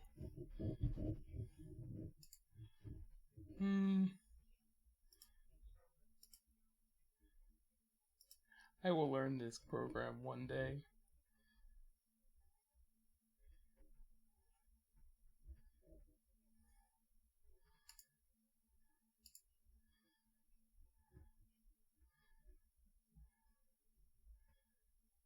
I have no idea.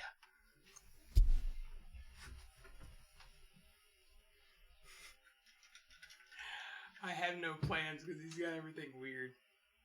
It's been forever since I touched the program, so I think maybe you have to go.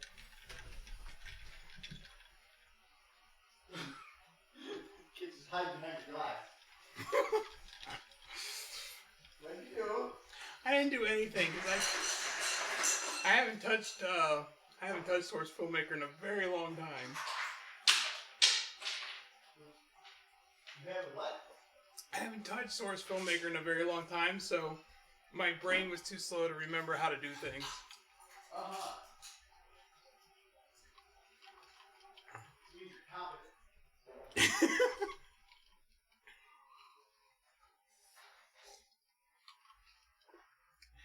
thing is, Chad, if you want me to figure this out, you gotta encourage him to drink lots of water during the streams.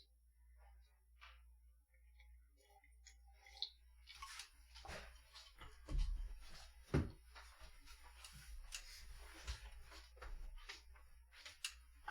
letting you. What have you done? I wasn't able to do anything. But when I opened the door, though, like, it was you quickly rushing back over. Not saying that an attempt wasn't. I can look at the recording. Oh, okay, so I also see in here, oh no, Mike, what is your plan? I had a plan, I just didn't execute it. Can you do a 10-hour version of the last shot? Hi, Lewd Mike. Okay. I'm not going to do a 10-hour version of anything. Like, last thing I'm going to do is upload something to YouTube that's 10 hours long and then watch my watch percentages, my view percentages go way down. Well, maybe next time you have a plan. True Evil always has a plan. Well, True Evil is also ready for any unique situation. And Michael, I'm going to guess, was going to try to load Derpy and then jumped in here and then forgot how to load a model and then spent most of the time just trying to figure that out. Probably eventually got to the point where he could get to load the model, but then didn't have time to go any further. Teach me. I'm not going to tell you now. No, I want to learn. That's what these streams are for. But you, it's not the job of the hero to teach the villain. So I'm the villain now. Well, it doesn't matter because anything I show you, you're going to forget anyway, right? Okay, so it's pretty easy. So you hit, there's two keys you have to hit. Okay, it's Alt and then F4, and then that's where Derpy should be. Oh, I can change your background. Let's not have that on there. Got that wormhole. Oh, we used to have fun with people on MMOs where we would. One of my friends is really, really good at it. If anytime anybody asked in chat, like, hey, how do you do something? He would go into this very, very elaborate method on how to hit F4 or Alt F4, which is, if you don't know what that is, Alt F4 is force close any window. That's what it did here. And he would be like, oh, like somebody's like, well, how do you do this in the game? He'd be like, oh, no, he's like really easy. He goes, but it's a little bit complicated. So you're going to have to like have your hands spread across the keyboard. So you're ready for that? And they're like, yeah. And he goes, so, okay. He'd be like, first, you're going to want to place your thumb on the Alt key, which is to just the left of your space bar. So just, oops, I didn't mean to do that. And so do you have your hand like that? He'd be like, yeah. And then he goes, no, reach all the way across the top. And then you want to put your finger on the F4 key. And so like, and if you would have this person that would be like, he'd say that to, and then they would be sitting there for a while. And then they would just disconnect. And he'd be like, yes. And it was such a dick move, but at the same time as an MMO, everything's auto-saved. Oldest trick in the game. Mini Tiv said, Mike, we love you. Yay. He is putting his words in other people's mouth, but No, we all love Michael. He is a joy to have here. He just... Do you love me enough to show me how to load a model?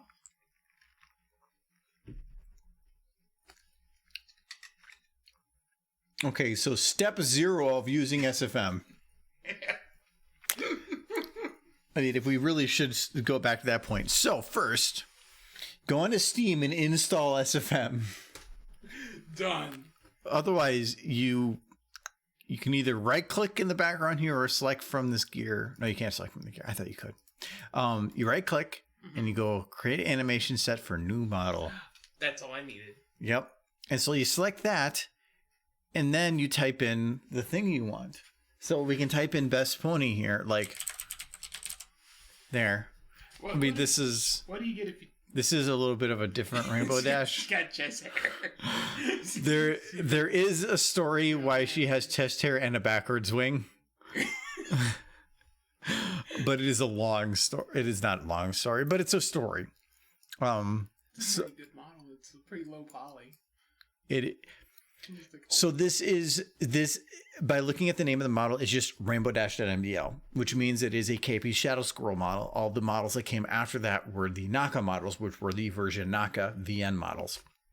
Those are the standard ones that were used for the most part until the enhanced models came about, which were... Where is the enhanced Rainbow Dash? I am apparently blind. Anyway, over here. So the enhanced Rainbow Dash. So after the original version 1 models came version 2, which was the NACA models. And but before that, so I started animating in SFM a couple months before the NACA models were released. So I was working on things, but I realized that some of the original models had very, very little options for animating. So like if I go to load in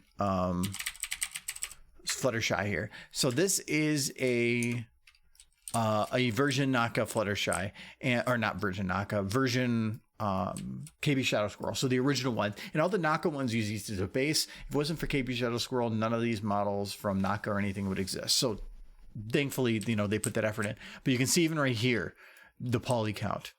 So you can see it's one poly, another poly.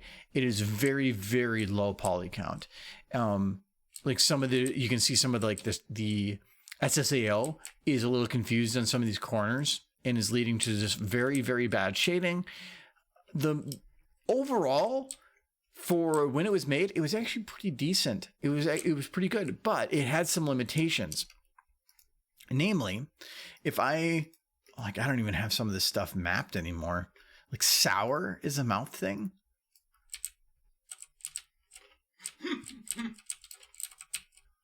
So, I like this flex. Ooh. Okay, you need that flex in all the ponies. I don't know what you did that on purpose, sir. So, but there were some of the limitations. So, like this is right wing. That is the only flex in the wing. There is no other flex. So the only option you have for the wings, if you wanted to make them flap, was this. That was it. Same with the tail. Like if I go and look at the tail has this bone, and this one. So, and if I look at like the hair on the head, I don't think any of these have any jiggle bones.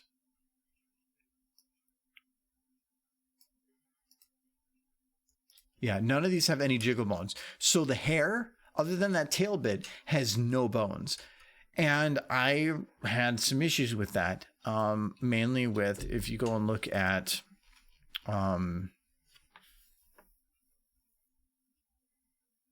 yeah. So this is one of the first things I made. And I was trying to make animated hair, but the most that I could do for the wings or the mane or even the back of the hair, which had one bone, was to just kind of like wobble them around a little bit, but that didn't have the detail that I was looking for.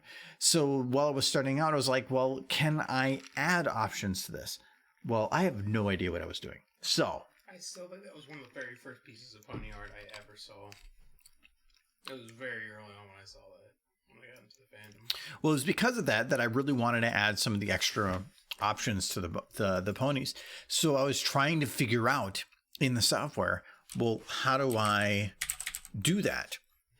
Well, I had some issues.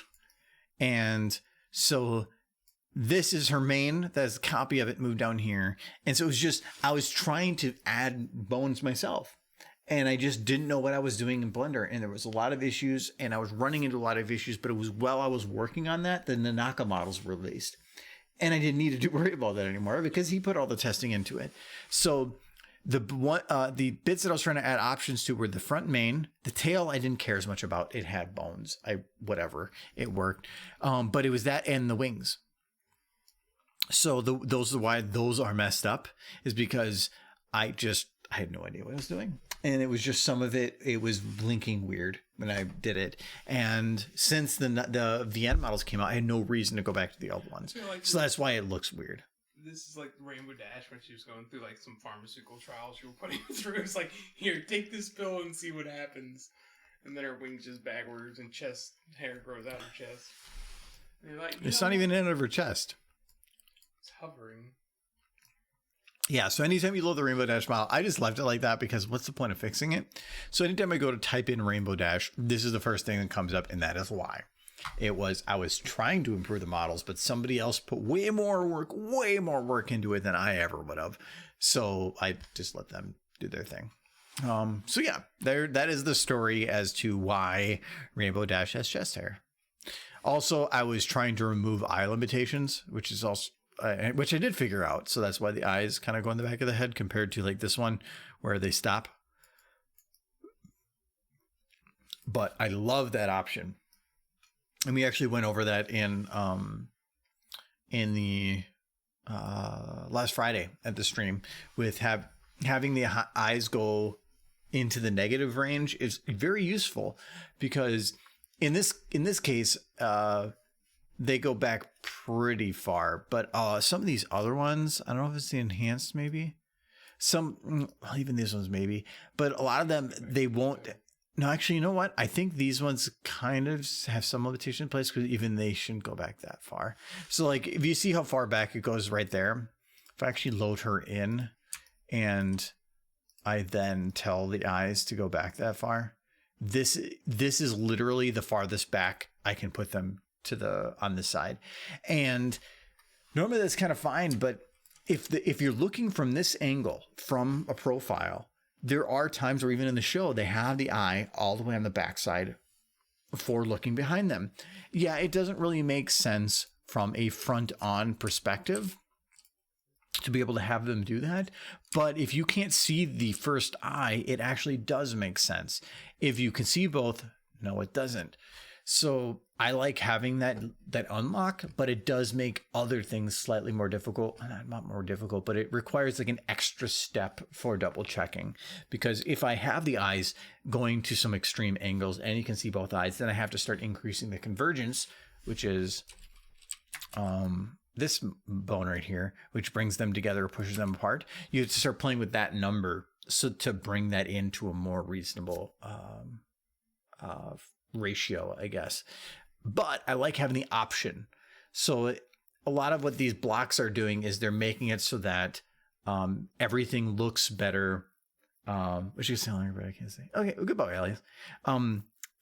Is by putting those blocks in place, you're making it so that somebody that doesn't understand things as much is going to have things go into the uncanny valley as easily. But somebody that does know what they're doing, it feels like you're preventing me from being able to use things in the correct way, which is really what the easier a software is, the more limitations are usually in place for like that, things like that. Anyway, go away, Rainbow Dash. You're not in this video. It's unfortunate. You just wanted to know about the hair thing, and I told you about the hair thing. I just want to know how to load mine. That was like 8 years ago, too. That was so long ago. No. Don't think of it that way. It just happened. How long ago was that? Like, when you're on old and gray, you're going to look back... 2013, 7 years ago. You're going to look back at 7 years ago when you're old and gray and be like, you mean yesterday? So if you think about it, I started SFM 7 years ago.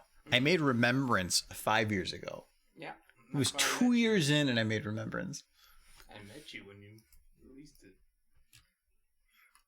I've been watching. Yep, and then this has been downhill regret since then. It's all regret. That's life. It was about that time that I probably I should have actually doubled down more on YouTube, but I didn't. Now I'm playing catch up. Let's go, girls. I'm more of a mustard fan.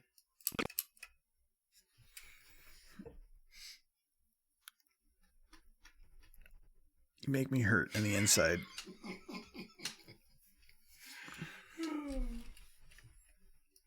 You spend too much time with Draft.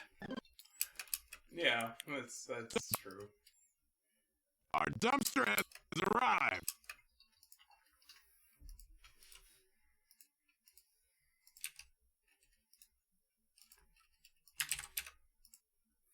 Okay, so Rathian. Oh, I copied the wrong one.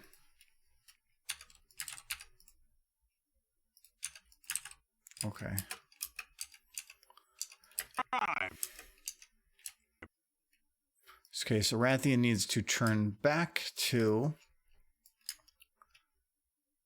this. Yeah, I don't want to look at those. I want to look at just these. Okay.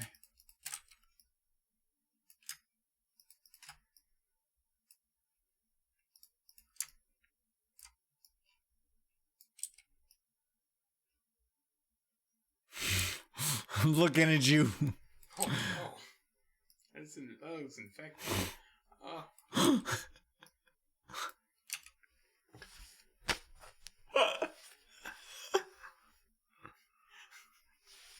Your eyes are like big Monkeys. oranges. You got fruit eyes. It looks like some of those cartoons where they're like, actually, you know what? This is the way Pony does things. No. No, they do. Those are Dude, idiots. okay, no, dude. Have you freaking... Put those eyes on a pony. No, like, okay, look at the ponies. No, none of these are working right.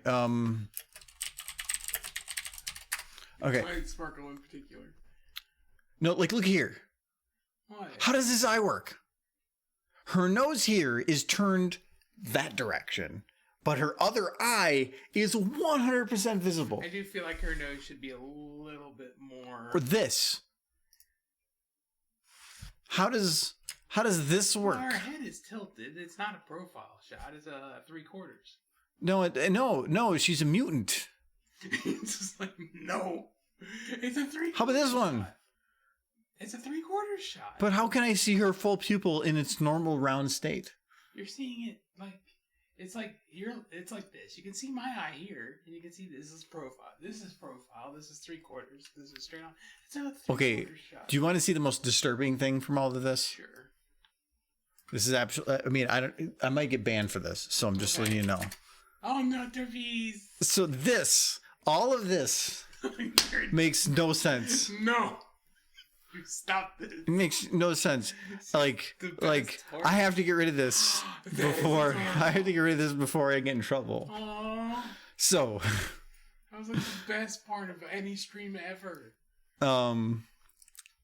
but no, it like that is actually one of the difficult things that with SFM is if I want to do a side shot, not a full side shot, but a partial side shot, replicating from the show, I will almost always be able to see only one eye, but in here they fully show two eyes, and it is always so annoying.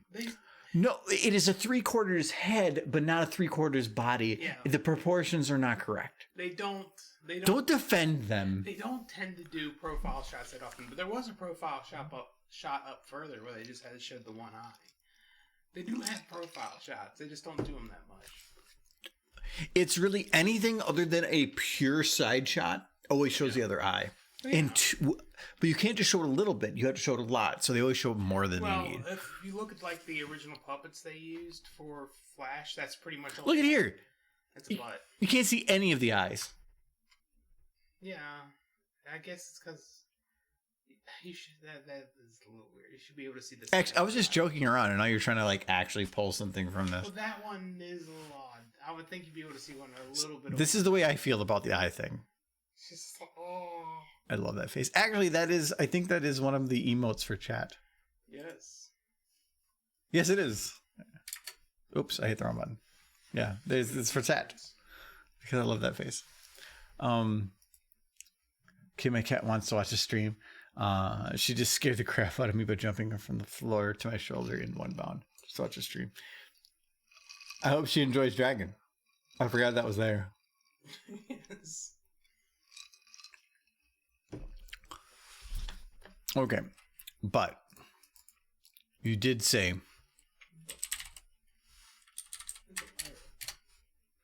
to put the eyes on a Lyra or on a pony.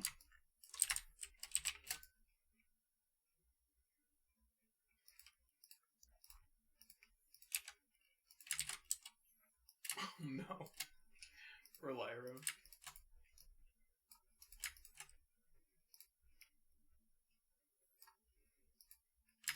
Can you move them individually? Or Mhm. they always move together? No, I can.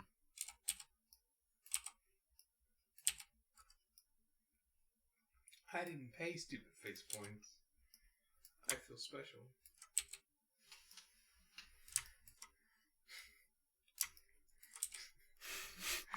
She's like, I'm totally not a changeling. Not at all. That's not good. that's bad. Okay. Yay! I need glasses.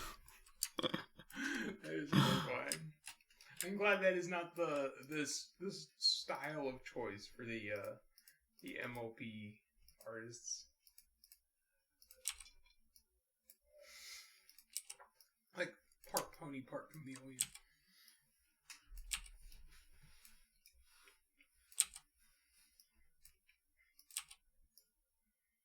No. Thanks for the follow, though. I don't like you looking at me like that. Do you think I'm pretty?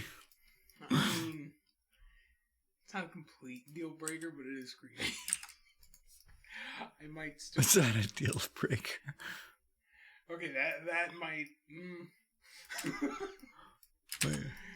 We need to take you to get your eyes checked. I don't think that's right.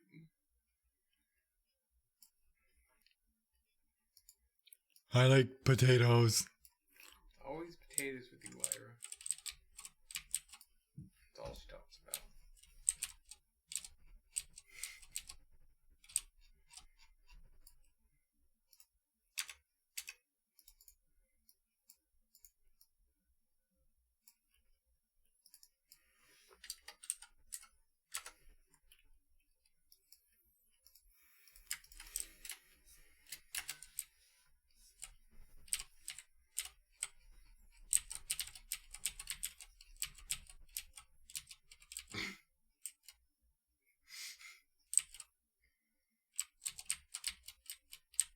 She's like a fly. It's like, with the right lens, you can make anything hideous. Oof. Actually, like this for some reason, she reminded me of the robot from Mystery Science Theater 3000. Yeah, I know the one you're talking about. Yeah, with the big old eyes. And the long, thin head. Like, okay, so I said that, but like, am I aging myself? Does anybody here actually know what Mystery Science 3000 They is? did reboot it for It doesn't matter. I don't think. I think only people that watched that were probably the ones that knew the original. And the original was. I haven't even watched the reboot, but the original was. The reboot the was original. good. It just, I don't think it pulled in the audience they wanted it to. But it was enjoyable. Has anybody ever seen or knows what Mystery Science Theater 3000 is? What's the one? Was it Big McLarge Huge? What was the name of that one guy?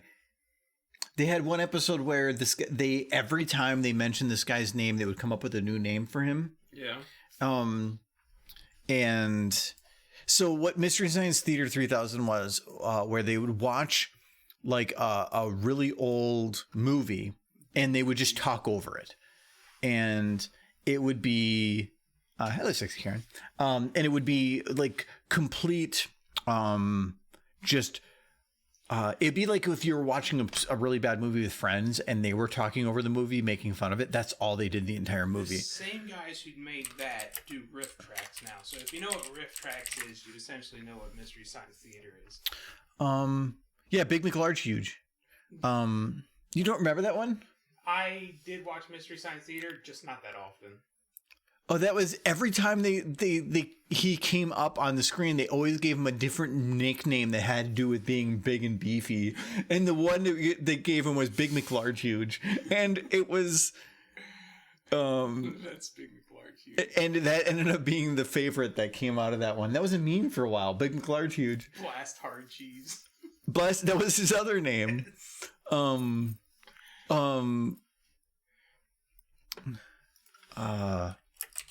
Mystery Science Theater was kind of like having your friends over to watch a really bad B movie and all of your friends just like making fun of the movie as you watched it together. That's what Mystery Science Theater 3000 was. Okay, so That's this. So his names for Dave Ryder were slap bulkhead, fridge large meat, punt speed chuck, butch deadlift, bold big flank, split chest hair, flint iron stag, bolt vanderhuge, thick McRun fast, blast hard cheese, buff drink lots, drunk slam chest, blah blah blah, stump chuckman, slate slab rock, crud bone meal, brick hard meat, punch side iron, gristle McThorn body. Every time they brought up his name, it was a different name. But Big McLarge Huge was that was the one that came out. Roll fizzle beef.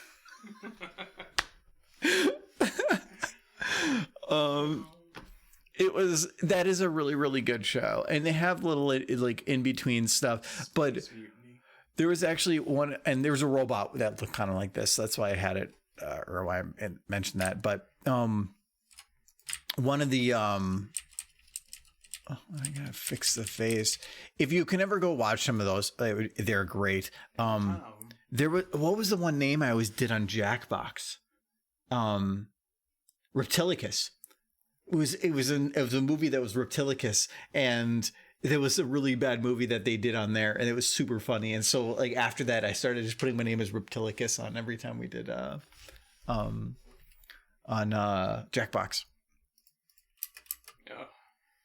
The idea of just getting a bunch of people together and like watching an old B movie and just ripping on it. Sounds very you watch any Canon film.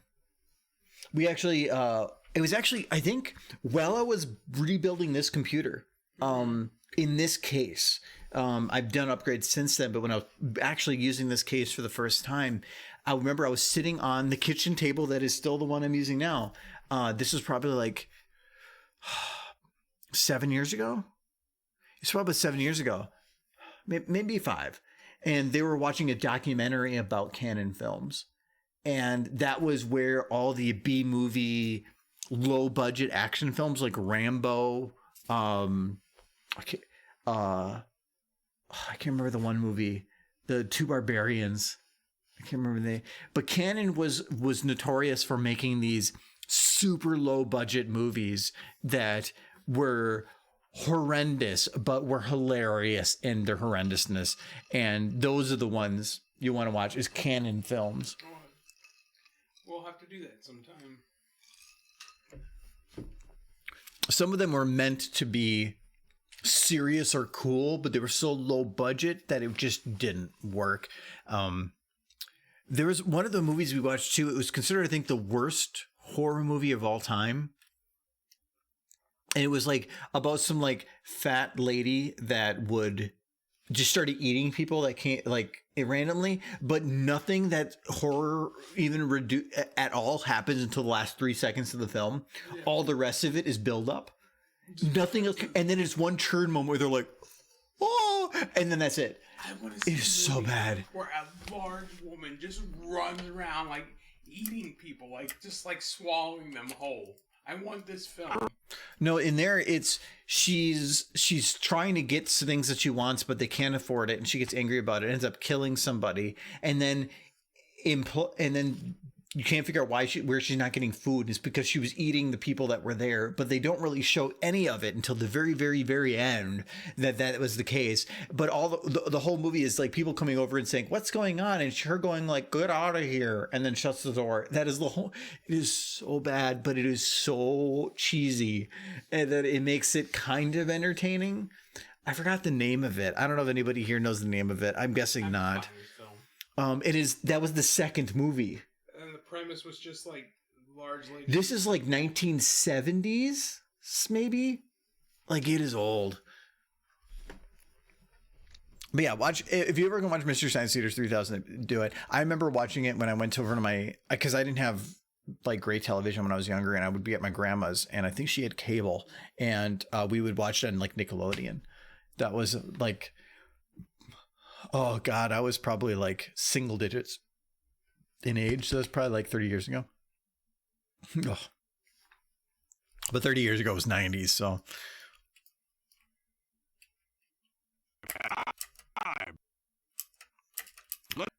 Can I go from here to here?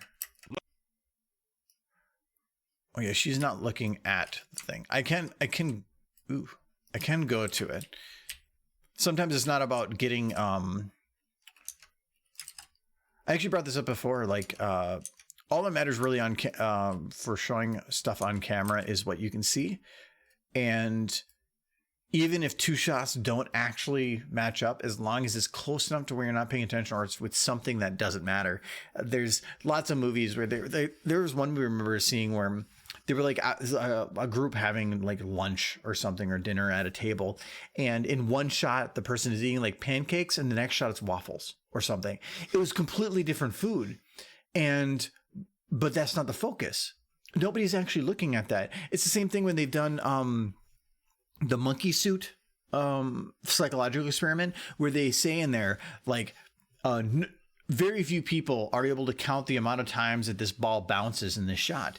And so it's a bunch of like 6 people in a circle. Thanks for the follow, Harad. It like bouncing a ball around. And you're watching intently, watching the ball bounce around. And you're like, at the end of it, you're like, there was 15 bounces. And they're like, did you notice the monkey that was walking through the shot? And you're like, a monkey? Like, no. And then you go and rewatch it, and there was literally a person in a monkey suit walking through the middle of the group that's bouncing the ball. But you were so intent on watching that one thing that you didn't pay attention to the rest. So as long as you're really, really good, hello, Hiran. As long as you're really, really good at directing people's attention to where you are intending them to look, nothing else matters. So you can change the food that's on the table. You can change the clothing, kind of. You can change some of these aspects of things and it doesn't matter. The amount of times that if you ever like watch a TV show and they have a shot like, I don't think I have a good example in terms of like camera shot on this. Oh, here, actually. So say that you have a camera shot like this, where you have that like over the shoulder bit and somebody else is talking that's far from the camera, like Parks and Rec, The Office, any of those shows. If you actually pay attention to it, if this person is the one that's talking, or not even the one that's talking is the one mainly in frame and this person's like blurred and out of frame, look at their mouth. A good portion of the time, their mouth is not actually moving at all with the words that are being spoken. It's not matching at all. And I am really, really big on watching the person that's out of frame because I'm curious as to when people do this. And so what they do is, I think they call it a J cut on audio. In terms of that, that's probably not exactly the same, but a J cut normally on audio or on video is where you would normally have like your video and your audio like matched up together. So you have your one shot here and your one shot here, and they're like next to each other. And so when the video for one ends, the audio for the next one begins. A J cut is about moving your audio out of sync. So if you ever have something that you're watching and they aren't talking, but then you start hearing the voice for the next shot and then they slide into the next shot, that's a J cut. And it is a really common thing for connecting shots together to make it so you don't really notice transitions for stuff. And they do it a lot on stuff like here where they record one side of all the recordings for the voice, but then they'll switch to the other bit to show the person's reaction maybe to something, but the voice isn't carrying over to the second shot. And so they're using the voice from the original because they can't just cut the audio in the middle. So they're going to have them talking in times when they're not actually talking. If you watch House, you can see that, but you can also tell in their voiceover in clips.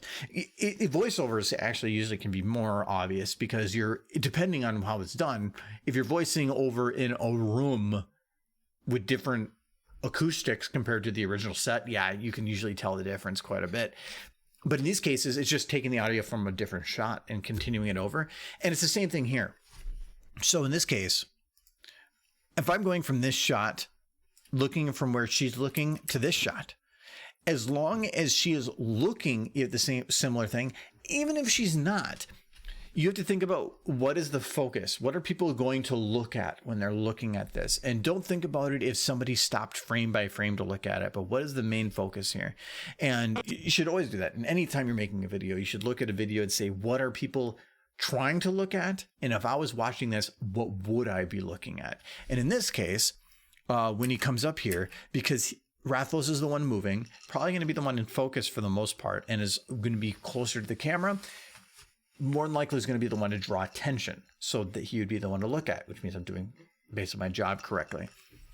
And so he's going to start talking, and as soon as his mouth opens and he starts making words, he will grab attention. Unless he's horribly out of focus and in the corner and had started a conversation in a bit that's focused that's different. But in this case, Dumpster has arrived. he's going to be the one to focus. So other people should move in some way or another to try to make them feel alive and make them look alive, to feel natural. But it doesn't mean that anybody's going to look at them. So even if Rathlos here will still be the focus, and that's also why here when I change the camera, this is so if you're a viewer and you're looking at this, your eyes are right now going to be right here. Has arrived. When this transitions right here, your eyes can be right here. There's not much far of a distance. If I had to make you jump across for a transition, then that's not good. So in here, I have a nice transition. And then you're going to go to here because now there's a big blue dumpster. But you're not going to really pay attention to the Rathian in the background. So as long as she's close to matching the previous shot, you'll never actually notice that if she's moved forward or backwards or sideways or head turned or mouth open, mouth closed, nobody will actually ever pay attention to that. And being able to recognize that is useful because you can save yourself a lot of time. Like in here, I mean, I spent probably more time explaining all this than I would need to otherwise, or I could have just actually made it accurate, but I just don't care. So as long as I just do this, let's turn her head a bit more. As long as this shot looked kind of like this shot, I don't care if it's 100% accurate. I don't care if anything else because nobody's going to notice. So that's what I love about some of this stuff is not as much about how do I make it accurate, but how do I cheat it? I love cheating. So I was looking up, trying to figure out what movie you were talking about with the woman eating people, Mm-hmm. and I don't think I found it. But one of the movies they recommended for like when I was talking about cannibalism movies was What's Eating Gilbert Grape. What? The movie What's Eating Gilbert Grape. Like, have you ever heard of that film? It's just about, it's a little slice of life film about this guy. Slice of life about cannibalism? No, it's not about cannibalism at all, but the title of it is What's Eating Gilbert Grape. And I just decided that's my favorite cannibalism. Do you remember Ernest movies? Yes! I grew up on Ernest. It was wonderful. That actually answers a lot of questions. It does. It unfortunately does. That's another one. Okay, so for some reason I like aging ourselves. Does anybody else remember Ernest movies? Oh, please. Um, People remember Ernest movies. And if you don't know Ernest movies, don't look them up. You don't need to. Oh, we gotta watch at least Ernest Scared Stupid. That's the best one. No. Ernest Saves It is Christmas. one of those reasons that I won't go back and play like really old video games that I enjoyed because when I go back and play them now, all the nostalgia in my head is gone. Like, because I realized that compared to today's standards, they're crap. I have a copy of Ernest Scared Stupid upstairs. You can go back to your shrine later. It's still a good movie. Heck yes. Okay, so actually Hot Rod Yeah, knows. See, awesome. Okay. You can only answer this if you actually feel comfortable. How old are you? Because so like I'm 36, he's 35. So we're older. So that's why I used to rent from Blockbuster. Okay, so you have to be at least 20s. Okay. Wow. Wait, you're 22 and you got a Blockbuster even at the age where you can rent from Blockbuster? Wow. Pretty young to know who Ernest is. Yeah, I'm actually surprised. I would have thought late 20s. So, congratulations. You know. You passed our old man test. Did you watch Ernest Goes to Camp? I'm 17. Have you seen them all? Ernest Goes to Camp. 17 and you've seen them all. Wow. No, that's actually kind of neat. I haven't seen an Ernest movie for probably like 20 years. Actually, I don't even know if I've seen an Ernest movie. I That's just what know. we're gonna have to do when we No. get everybody together is watch an Ernest No, movie. I respect myself. No, this is a day not. It'll be a day to lose all respect for oneself.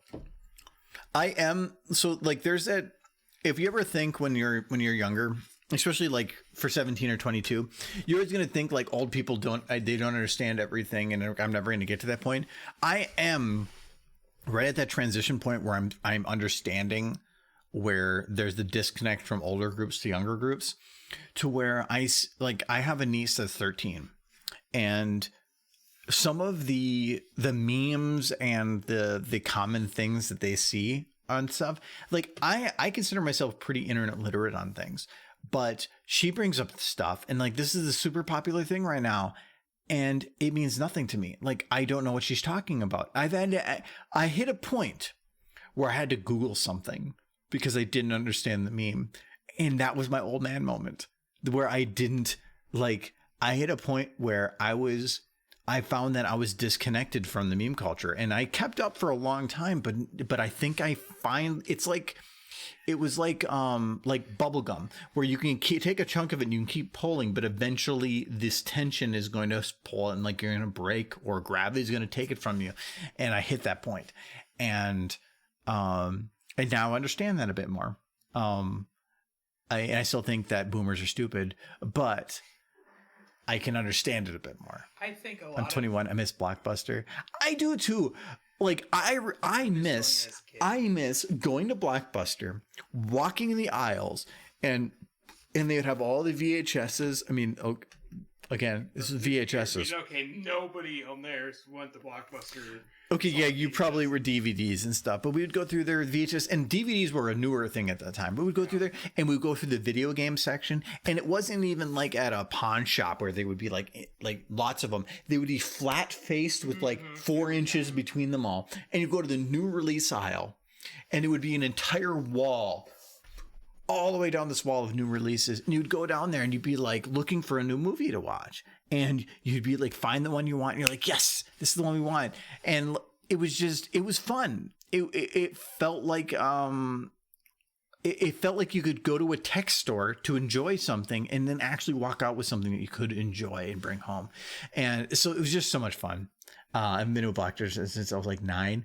Yeah. Well, it was probably 9 since the last you existed. Yeah. I can't remember the last time that I'm old enough that my younger sister worked at a Blockbuster. So well, the mall that had the Blockbuster at it when I was younger has been torn down for 15 years.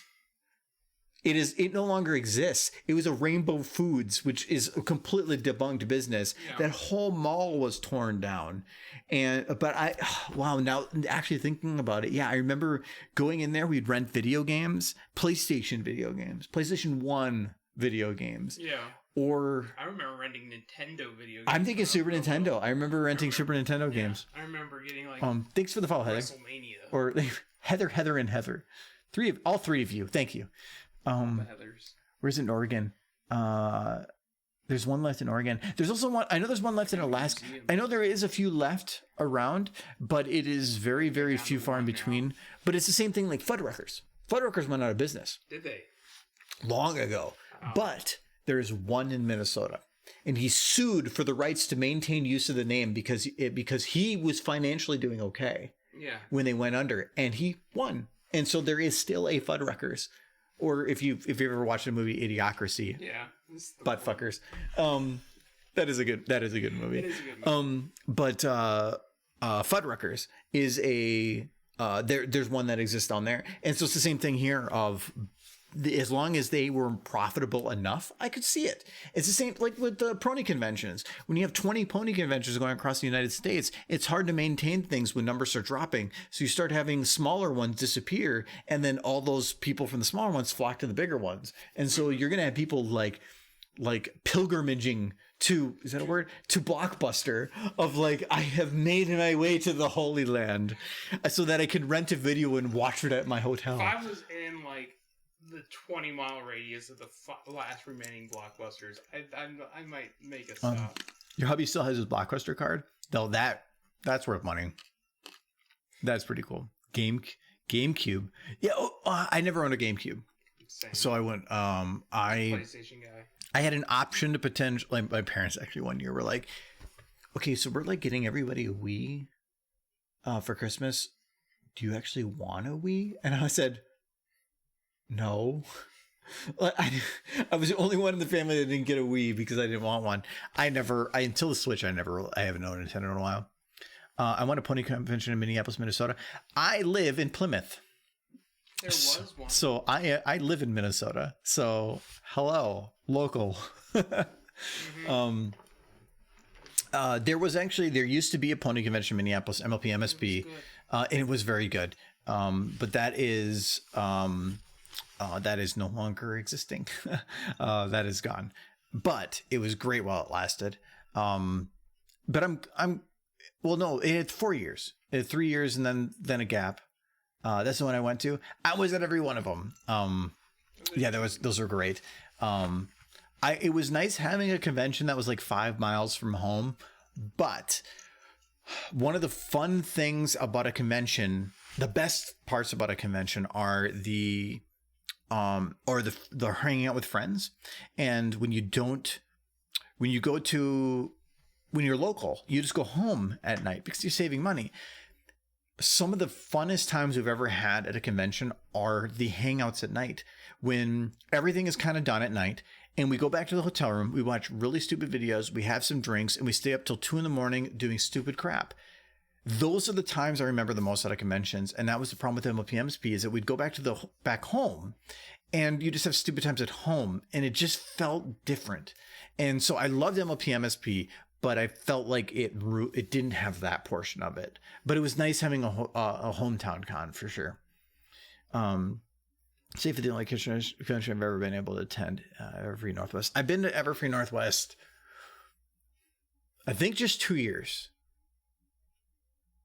Yeah, 2 years. And then I had some falling out with staff, so I never went since. You probably have seen me because I was all over the place at a lot of those. There is a local brony group, but right now it's kind of with COVID. It's kind of the meetup groups were happening again, but because of like the spike in things, I haven't went to them for a while. Yeah, I think that there's only like 4 people going to them at this point. Oh, you don't have to talk to me about Ciderfest. I've been to every Ciderfest. It's my favorite convention. I've been to every Ciderfest. Ciderfest is amazing. That is out of all the disappointments that I've had with, I don't want to say disappointments, out of all the things that have made me sad about COVID, it is the fact that Ciderfest was made online. It did great. Ciderfest online was a lot of fun. It's fine. It was the best that they could do. And I think it went great, but I still miss Ciderfest. Ciderfest is always great. And I'm hoping next year happens as long as it can happen safely. But yeah, things will have changed dramatically. Let's go, girl. Fingers crossed. Yeah, Ciderfest is the most. Every year at Ciderfest is the most fun I've ever had at conventions.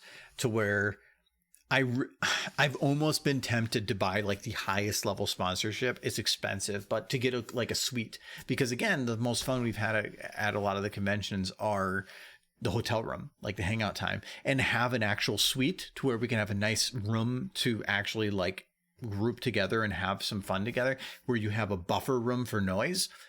Oh my God. That would be amazing. Thinking about now, if we like reserved a suite now for Ciderfest next year. But a lot of that is you're going to have a lot of the suites are locked down for the convention. Yeah, but this early? Yeah, but then you're taking it from the convention. We're going to be at the convention. But you can get a suite if you buy the badge, as long as you're like online the minute that it becomes available. But also, this is a different hotel. Yeah, I don't know what the numbers are on this hotel. I wish I could afford to go to more conventions. Sadly, I'm just now getting to an age where it's possible for me to go to them. Still some good ones. I am 100% sure that when conventions open up again, that there will be more conventions happening. What the population of those are, what restrictions are in place, and how many there are, I don't know. I am comfortable saying that at least the Charlie cons, which are Windy City and Ciderfest, Windy City and Ciderfest will happen because Charlie's. There is, at least in terms of percentage of normal attendees to sponsors, Charlie Cons tend to have a lot of sponsors because people want to make it happen and they want to support the convention. I sponsor. I get a free badge for doing panels and community guests, and I still pay for a badge. I still pay for community guests, or I pay for sponsorships because I want to help out and make sure that these happen more. And so I see those happening again for sure. Whether or not TrotCon or Everfree or whatever, I'm not sure on their situations. TrotCon's been trying to become the new BronyCon. Yeah, well, no, they've just been advertising on crap. Well, they've been succeeding for the most part. But I'm not sure, but if they do become available and you're able to go to one next year, definitely do. I think that they are a lot of fun under the condition that you make friends. And that sounds really corny and like MLP, make friends. The conventions, like I mentioned before, some of the funnest we've had at the convention are hotel room. And it's not because I'm just going to a hotel room to sit alone. It's the friends that we make there. And like BronyCon last year, we ended up like the first evening that we were there had a bunch of other people showed up. I didn't even know who half the people were, but some of the fun things is just talking with people that you don't know and getting to make friends and realizing how friendly everybody is and how willing they are just to talk to you about anything. And it is super fun. And I made a lot of new friends and met a lot of cool people. And me. You were like years ago. I'm separating myself from the cool people. Honestly, BronyCon was the con that made me check out more of your content. Is Fallout Equestria panel. I did a Fallout Equestria panel. You've done a couple Fallout Equestria panels. I remember. Have you forgotten? I'm thinking of BronyCon. What did I do? I've done a lot of panels. Yeah. What was the BronyCon one? I did a BronyCon Fallout panel? I think it was one of the PAVs panels. What? Was it a Fiora Fallout panel? Oh, now you're making me think. You've been part of like some of the. I know I've done one. I remember doing one with Fiora, and then I did one with. Oh, I can't remember his name. I've done 2 Fallout panels, but we on at BronyCon though. I cannot remember the Fallout. I think it was 2. Oh, okay, I'm thinking 2020. Okay, maybe. 2020 BronyCon. Huh? 2020 BronyCon. Yeah. Yeah. Yeah, I was in my couch. No, it was 2019. 2018. Yeah, maybe. I can't remember.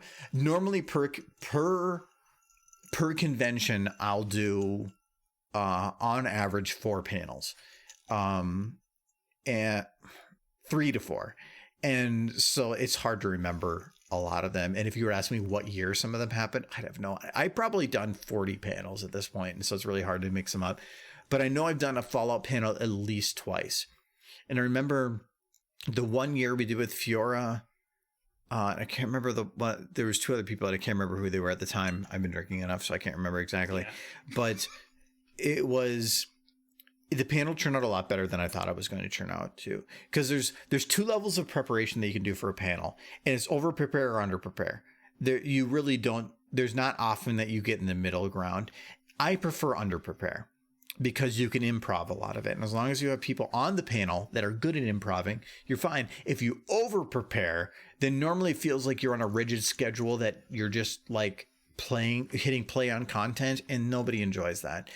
And that was one of the panels I felt it was trying to be over prepared, but ended up being, once we started, under prepared, and it ended up being fine.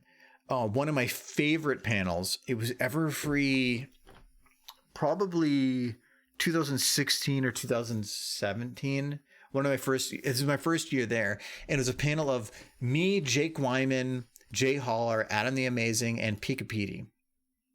And it was an animator panel. Oh, was it 2017? I can't remember. You see, now you know how I feel. I saw you with the giant dolphin. That wouldn't help because I've had the giant dolphin since whatever. But no, we had it was Jake Wyman, Jay Haller, Adam the Amazing, Pika Petey, and I think that was it. I think it was just 4 or 5 of us. And on that panel, it was an animator panel. So we didn't get our SFM panel, I think. We just got this like animator general panel. And when we went in there, we had literally no plan. At that point, that was like my third or fourth panel I've ever done. And so I was always about trying to prepare for things. But that was the first one that I had nothing prepared. We walked in there into the room and we all sat at the front panel, and the panel started with us having 0 plan on what to do. Nothing. And it was probably the most fun panel I've ever had out of anything. So while we're on the panel, we figured out what we were going to do, go forward. And we ended up going down the line where some people brought videos and we just played them at random. I screwed with some of the content that was on the screen because it was my laptop. We messed with each other. We joked back and forth. And it was super fun and a lot of people laughed. And it was at that moment forward that I realized that being over prepared, which is what I was trying to do beforehand, didn't work. It wasn't what people wanted to see. If you're over prepared, that's basically like a TED Talk. I can watch that on YouTube. But if you're underprepared, that means you make mistakes. Things go wrong. Things are said wrong. You laugh and people make mistakes and get embarrassed. And that is a unique experience that only you will get at that one moment. And that is what people like. And so from then on, every time we did a panel, I underprepared. I always got enough content to show things. But other than that, we just improv'd and we made mistakes and we screwed up and we laughed. And we joked about it and we had fun. And that was way more fun. It was way, way, way more fun. If you watch users play Fallout 4, really good animation. I have not. You've not seen that one? That one I think I've seen. I think I've seen that one, yeah. I only watch videos from Fakes 2 Snacks. So the more I drink, the more I'm in story time. So what year? What Cider Fest was that? Which one? Fake 2 Snacks. 2018. I almost want to say it was 2017. I think it's 2017 too. Yeah. Because it wasn't the last year that we were there, and I don't think it's the year. So I think it's 2017. Hold on, we got to go into story talking mode. Okay, so there was so this was like what 2017. So we're gonna say 2017, whether or not it was 2017 or not. And we were at Cider Fest. And I remember, Cowboy Dave, which was one of the people that runs a lot of the programmings for Cider Fest and a lot of those conventions, and we're also pretty good friends with, where every time we see them, he does like the big bear hug where he picks you up and tries to like literally snap your back in half. Feels really good though, so that's fine. COVID, so don't do that now. But he comes up and he's like, hey, I wanted to introduce somebody to you. And I was like, okay. And so he goes, this is 2 Snacks. And I'm like, cool. I'm like, 2 Snacks? Like, if you don't know who 2 Snacks is, look them up. Yeah, well, you would know because you brought up 2 sisters. And so I'm like, holy shit, like there's 2 Snacks. And this guy, badge says 2 Snacks. Mm-hmm. And we're like, holy crap. And I'm like, dude, I love your work. And like, got to talk to him for a while. And this guy was super, super, super chill.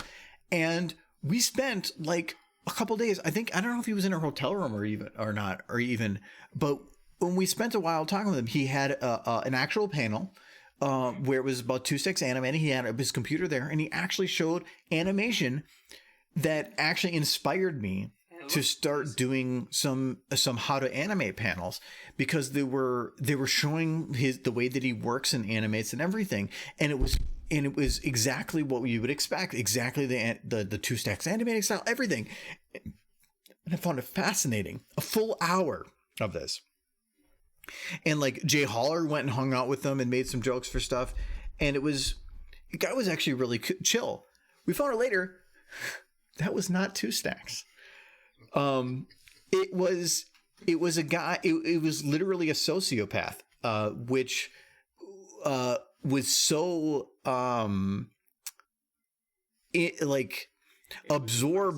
obsessive with 2 Snacks that he ended up like taking on his persona, learning how he did what he did, made rigs very similar to what he did, and pretended to be him. He put a lot of work into it. He put a lot of work into this, and he went to multiple conventions, and I can't remember. I'm not gonna be able to find it, but if you look back on 2 Snacks library, I think he put out a video that said, if you go to these conventions and there's this guy saying he's not me. And we're like, holy crap. The thing was, at the convention, he had like a half-finished animation that he had made to fake being 2 Snacks, and it was decent. Yeah. It was the guy had talent. Yeah. Like, if that guy actually would have if that guy would contact a 2 Snacks and said, hey, can I help you with your work? I could see him going, holy crap. Yes. Yeah. Like, it was really good. About it. And so it was a little creepy, but I mean, and personally, if the guy wasn't lying to us the whole time, he was actually really chill. We really enjoyed the time with him. Now that we look back on it, you could tell that he was trying to belong. But I did hear that he was a little bit difficult when he got drunk. yeah, I heard about that. Yeah, Jay said that too.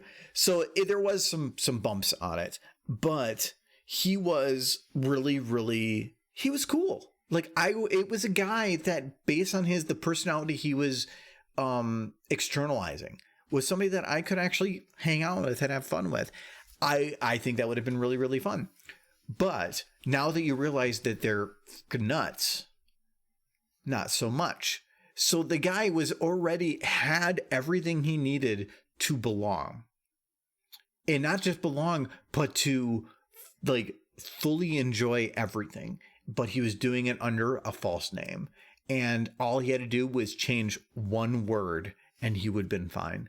And well, but for in his defense, the only reason he was hanging out and interacting with a lot of those people was because of such. Yeah.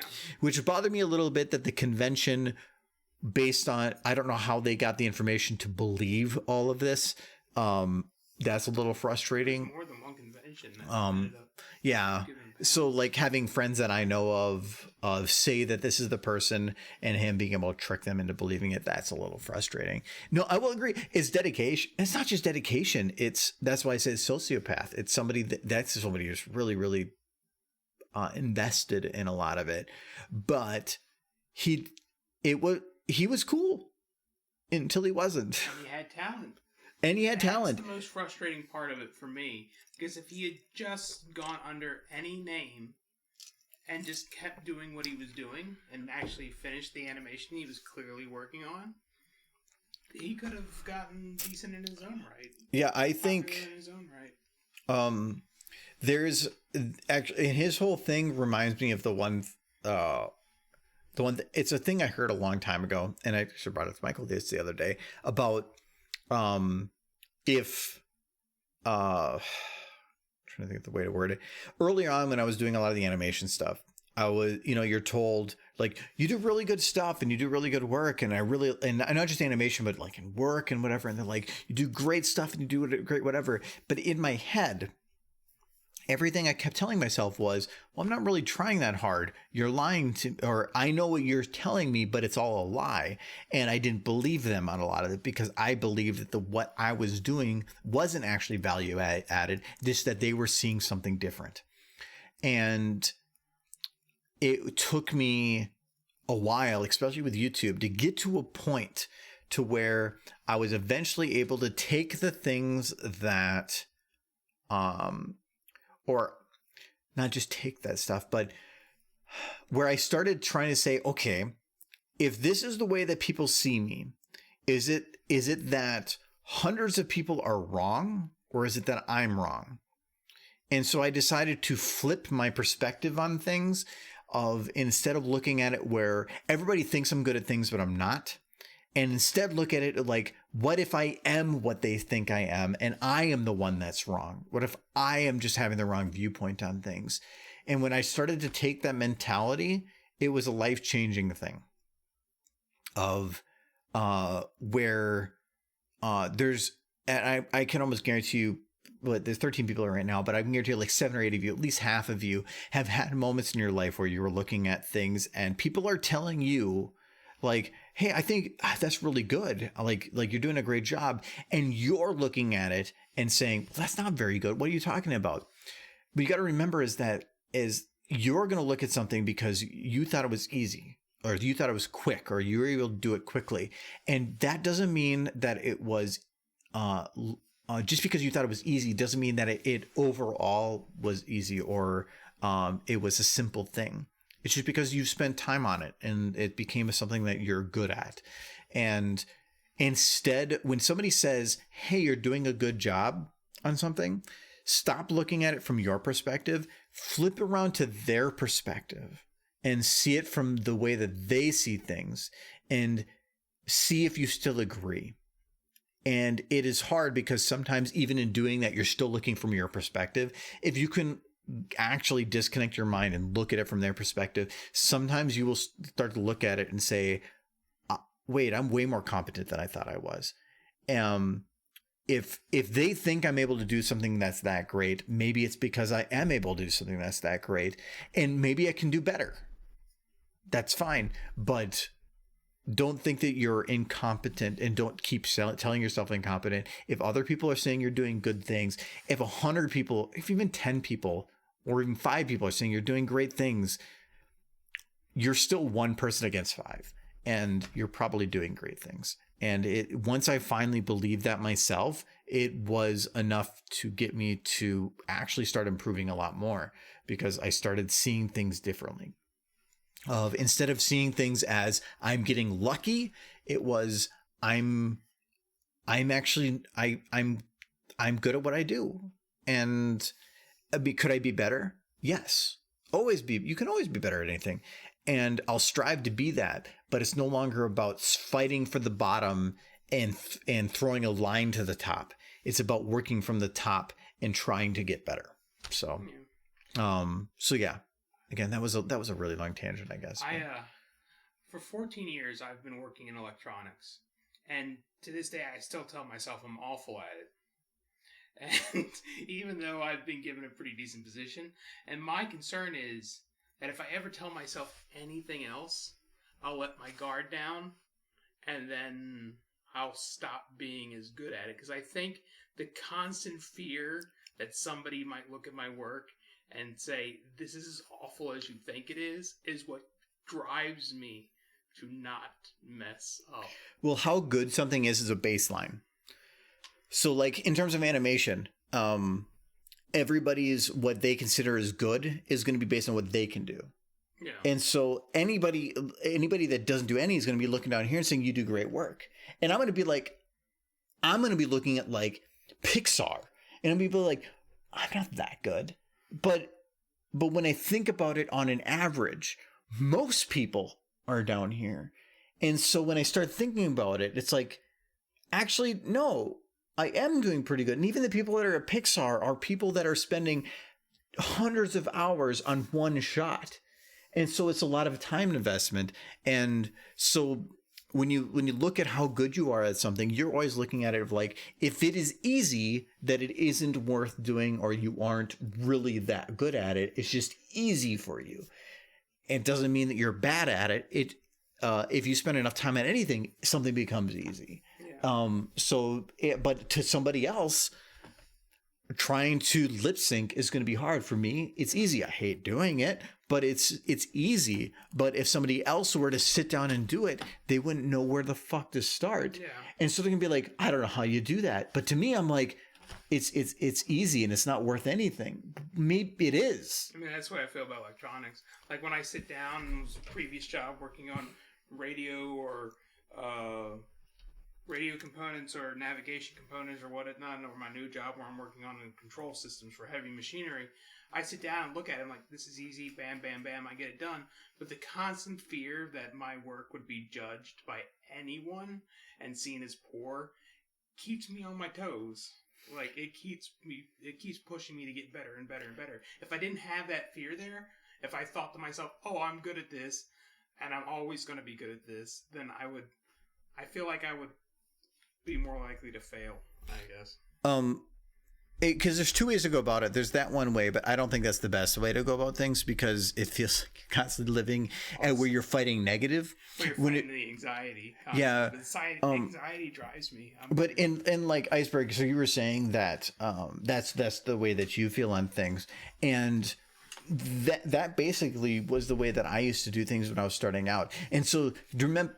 So if you've so Iceberg, you know my YouTube.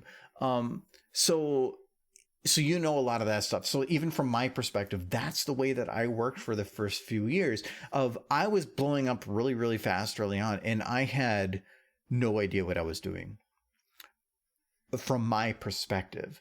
So when I'm using the software, I had legitimately no idea what I was doing. So I was just throwing things at the screen and hoping that things stuck and hoping that things worked. But I was having fun while doing it. So whatever. But just because even though I felt that I wasn't doing things the correct way, doesn't mean the output that you were seeing or the output that was going to YouTube wasn't what people were like, wow, this is great. This is amazing. I'm loving this stuff. How do you do all this stuff? And I had no idea what I was doing, but maybe I did. Maybe you do know what you're doing. Maybe you're learning along the way. Maybe you are taking the baby steps that are needed to get there, but that isn't unique to me. That isn't unique to you. Everybody on the way to get better is taking those same baby steps of improvement where they don't know if what they're doing is right, but maybe they are. And so instead of looking at everything as I'm doing things wrong and getting lucky, maybe it's that I'm doing things right. And maybe they aren't right. Maybe they aren't the official version out there that people would go and jump to say that what is right and what is wrong. But it doesn't, what is right and wrong doesn't matter. As long as the output is good enough, as long as people enjoy the things that you make and whatever, that doesn't matter. As long as what like a customer needs is correct. As long as you're filling those needs, who cares? If I mess up, it costs thousands of dollars. Yeah, and you're going to mess up. Well, I always assume that I am messing up. I assume I know what I'm doing and that I'm doing it right, but at the same time, I also assume as I mess something up or I miss something, that keeps me double checking myself like over and over again. Because if I mess up my job, the current job, it can cost the customer tens of thousands of dollars a day. And how often does that happen? I had it happen once. Yeah? Out of how many? Out of like, I think 300 at this point. So a 1 in 0.33. It costs the customer like tens of thousands of dollars. I cannot mess up. But still, compared to most. I'm sure I know the job better than like the only other person who knows my job better is probably my manager at this point. So. But the idea is that you're not perfect. Nobody's perfect. And so to be as good as you can be. And if you can output something, if you can take with your hands, make something, and it is the absolute best of your ability that you can do, and you can place it in front of somebody and they give you a thumbs up and say, that's amazing. There is nothing that you did wrong. Like, that was you. So when you say, I got lucky, no, you didn't get lucky. You did the best as you could do, and you made something that worked. Maybe it didn't. As long as it works out more than not, then you're fine. It's just most people will look at, I don't like when people, and I understand when people are looking at it, but if 100 people are looking at you and telling you that you're doing things great, and again, not even 100, if a couple people, you are one person and you are going to be your harshest critic. So if you were one person judging and you are ignoring the output that you're getting, or the review that you're getting on people, 3, 5, 10, doesn't matter how many people, if they're outnumbering you, more than likely you are the one that's wrong. You have to fight them off. Yeah, with you got to get like a stick or a chicken. Yes. You got to get chicken. Chicken. It's you got to change your mentality, and the problem is one thing to hear it, it's one thing to think it, it's another to believe it, and it's a mind-changing moment when you can finally change and flip your thinking to saying, if other people think I am doing a good job, is it that I am wrong, or is it that they are wrong? And more than likely, it's that you are wrong. And even if they aren't, there's always that phrase of fake it till you make it. And that phrase isn't saying about pretend until somebody believes you. The phrase is pretend until you actually learn what it is that needs to be done. And now it's no longer pretending. And so if somebody thinks you're really good at something and you think you're not, well, then prove them right.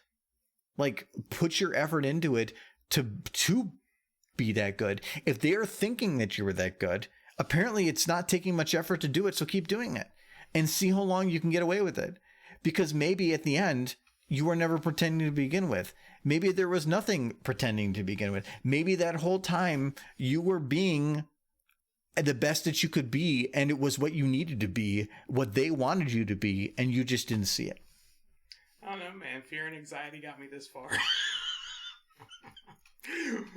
Change it now. Screw everything up. So I've if you want to get far in the world really quick, the fake it till you make it is the way to do it. You kind of have to. It's be confident in everything you do, push forward and be better at everything that you do, even if you even have a hinkling of anything that you could potentially do, even at the bare minimum of what they need. Bare minimum is still within the needs, so do it, because the fastest way to grow is to go as far as possible in each step. And so if you're able to jump from, if your goal is to get to 10 and your options are to go to 2 or to go to 5, go to 5. Yeah, maybe you don't succeed, but doesn't hurt to try. So I mean, yeah, if you want to do well, you pretty much, when somebody's asking you if you can do something, whether or not you have any clue on how to do it, the answer should be yes.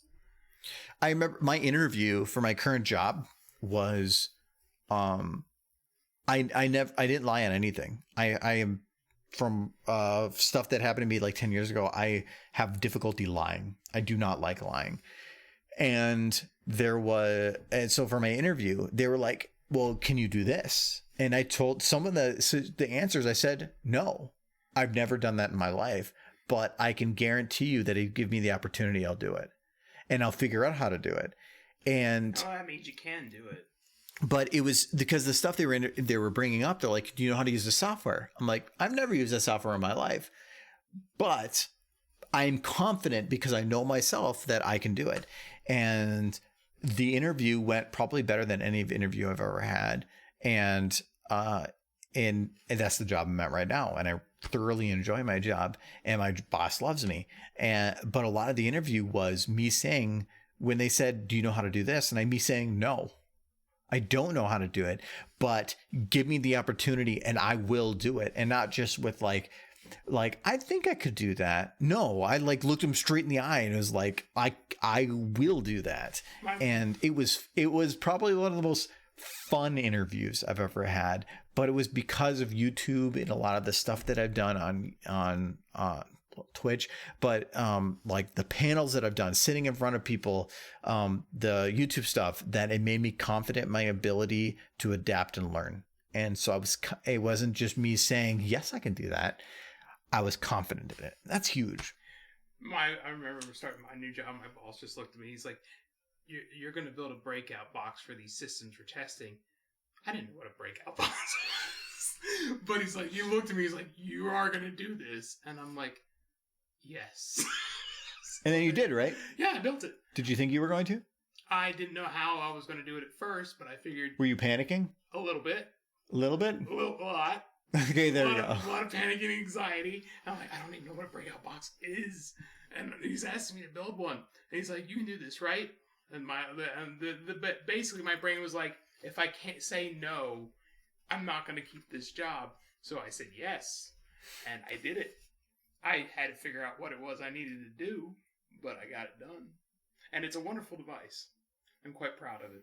Do you use it? All the time. Yeah. Yeah, it's no, that's big. That was a lot of tangents. Sorry, I guess. But no, the big thing from that is you can do anything. So just do it. Just do it. Just yes.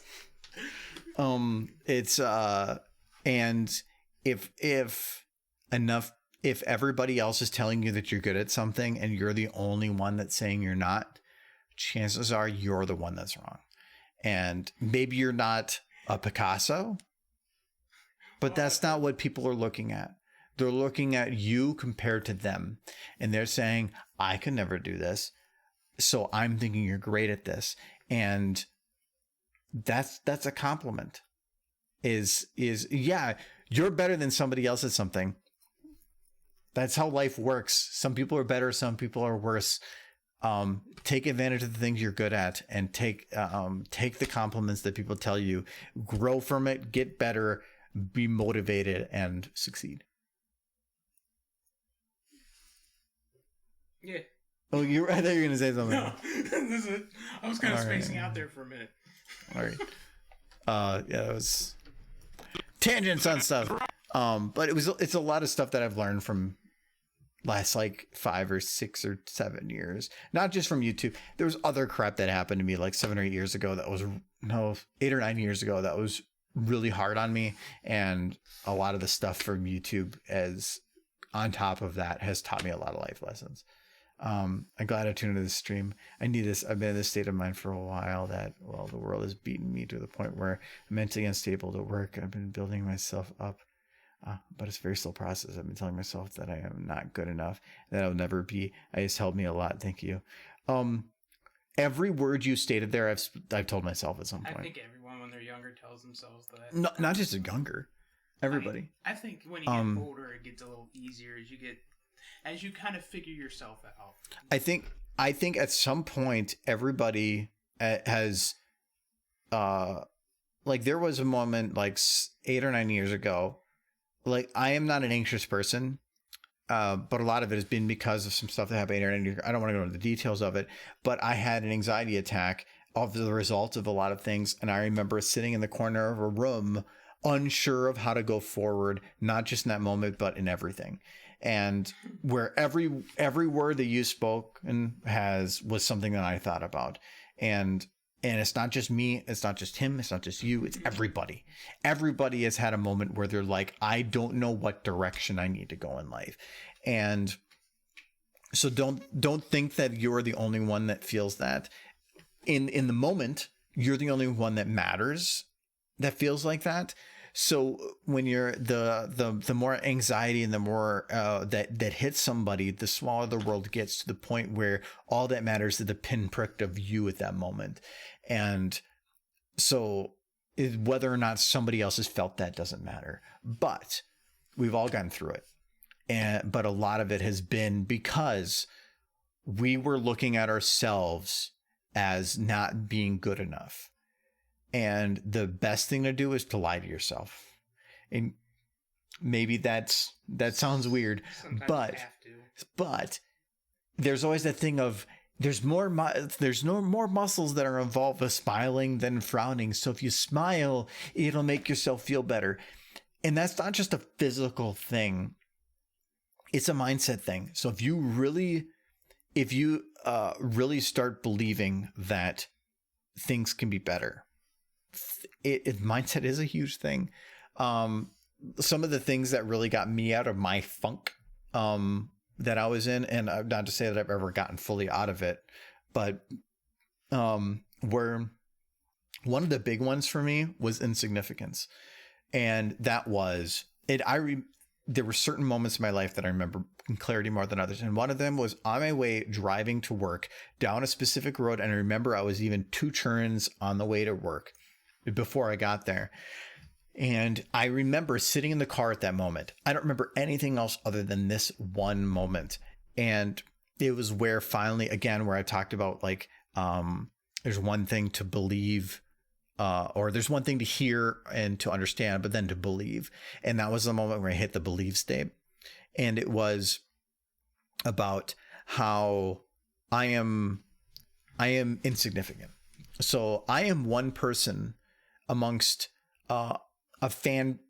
Even at this time, I wasn't even fandom of anything. But in a city of 10,000, in a country of 300 million, in a world of trillions, sitting on a planet surrounded by a sun that is rotating through a universe that is billions of trillions of stars wide, and I am sitting here having my life controlled by a single thought. Out of everything in this entire universe that is on fire and burning and exploding and everything, I am letting my entire life be controlled by something so insignificant and so tiny and so small. Why? Out of everything, that should mean nothing. And at that moment, I let it go. and I could move forward. And to where suddenly, instead of letting a small pinprick from years ago be enough to hold me back, it let me move and push into an infinite future. And so it was my insignificance in everything, my own insignificance, that made something so small and insignificant as something, a moment in my life, be able to hold me back, disappear. So did it just completely go away, or was it? Oh no, there was. It was the start of a crawl away. It was like a rubber band of sorts. No, trust me, I'm still dealing with shit from there. But for me, it's been a slow crawl. But it's like when you're holding onto a rubber band that's attached to a peg and you keep going. It's every time, like, so if you go a meter away and 2 meters away, for every meter you go away, it gets twice as hard. And it got to a point where I could not go any further. And it was at that moment that the rubber band snapped. To where it was no longer a struggle to move forward. Yeah, it's something you're going to deal with forever. Whatever. But it was where I could finally start moving forward. And it was a turning point for me. And a lot of it was because of looking at some of the the solar observatory pictures of the sun, to where no longer looking at the sun, I didn't no longer see it as it wasn't no longer seeing it as a circle in the sky. It was seeing it as a sphere, as a physical object, that the thing that I am seeing so far away that looks so small and insignificant in itself takes up 98.2% or 99.2%. I can't remember the exact number of all the matter in our solar system. Something that I can see with my eye from side to side is a ball of burning gas that far away. It's not a circle, but an actual thing, a floating object in the sky. And it was that moment that I felt like I was nothing. And not only did I feel like nothing, but everything that was bothering me was even that much smaller of nothing. And why am I living my life on such insignificance when I can live my life instead to some infinitely large future that I have control of? You know what I think is pretty big, though, on this planet? The fact that there's a species that can comprehend all of that. I always found that to be the one thing that's absolutely fascinating. The sun could still kill us all. It could. It's a big burning ball of gas. You realize that is in itself pretty impressive. Yeah, that's a chance thing. But yeah, that's what got to me. And there was another moment, and I sadly can't remember the moment, but there's 2 moments that really got me turned around on things. And I'm not going to go into the details of it, but I had a time, like, it was probably about 10 years ago, that completely destroyed me, and to a point of it took me years and some of the pony fandom stuff early on to get me to work towards recovery of stuff. So we've all had our hard times, and I've been past a lot of mine. Maybe you're still in yours. There's that's rough. And that's rough, and I'm sorry, but there is a light at the end of the tunnel, and you just have to find that understanding of something, that thing that clicks in your brain so that you can move on. Until then, it's a struggle. It's an uphill battle. Not just an uphill battle, but where the incline is getting steeper, because the harder you push, the harder it pushes back. So, ponies. Yay, ponies! The ponies, they're the one thing left. Isn't it sad? Yes. Not you, Rathalos or Rathian. This is Rathian. You're too spiky. I can't boot that. Too spiky? It's too spiky. Where's the spike? It's this big spike. Where? I don't see any spike on the booper. On that side? Yeah, but it's too close to that thing. Where? Okay, Michael, point. We've been over. Point at the spike. Over what the spike is. Point at the spike. This spike? Or that spike? So you're talking about this one? There's spikes everywhere. So it's great right now is that I can point to whatever you're not pointing at. Look, there's spikes so like right here? all over the place. That's the different monster altogether. Well, see, that's what you pointed at, though. Yeah. Don't do this. Don't do this. I'm trying to lie for everybody. You can't lie back. Double lies are bad. I'm just going to agree with whatever you point at. Yes, it's exactly what I pointed. This line? Yes, that broken line. Okay. Anyway, Yes. I'm gonna try to work on this a bit on the weekend here because I want to try to get some more work on it done. Less alcohol in your system might help. No. Truthfully, I've always been on the mentality in terms of YouTube stuff that if I can spend as one person an effort to make one person's day, then the effort is worthwhile. And so Moonshadow, if you've said that like at least the information that we kind of gave was helpful in some way, then that is perfectly worth all the effort and the time that we put into it. So who's see on you a channel, or do you have a second channel? I have a main YouTube channel that's just Argo Demon, like the same one as Twitch. I have a second YouTube channel that all the recordings from Twitch go to, but that's it. Although I don't have a second Twitch channel. Yeah, Argo Demon live streams. I mean, that is it's a second YouTube. All that goes on there is live streams, though. Yeah. It's not like a second channel that some other YouTubers do, where it's just like background behind the scenes stuff. Some YouTubers, their only channel is live streams, so yeah. You have two channels. Yeah. Yeah. I felt like you were denying this fact. I made it because it was a request. But no, I do have a second channel. It's actually linked below. But all that has is all the recordings for everything that goes on here. Otherwise, my main YouTube channel is just everything all the finished content. Go watch all the animations he started and never finished. Yeah, it's back there. You should link it on your main. Don't take offense. The main reason, Hug Chargo, thank you so much. It helped a lot. I'm glad, actually. If it made a difference for you, then that is enough for me. So thank you. I actually appreciate that. I don't link it on my main because I'm always concerned, like today's stuff. I don't care about the Rathlow stuff, but I'm working on pony stuff, especially like the Twidash stuff, not Twidash, the Side Twi stuff. If I'm working on that for like 2 years, which is in between on and off what we were doing, if I am working on something for that long, some people don't like being spoiled of content. They want to see brand new stuff when it's come out. And if I'm advertising people to go to a live stream channel, there's a good chance that if they click a live stream because they don't know what it is, that they're going to be spoiled on maybe the middle of a joke instead of getting the beginning of it. And they might not enjoy the content to the way that they might have wanted to. So a lot of what I've done is if I do link a live stream to here, I put on there, warning may contain spoilers if it might contain spoilers.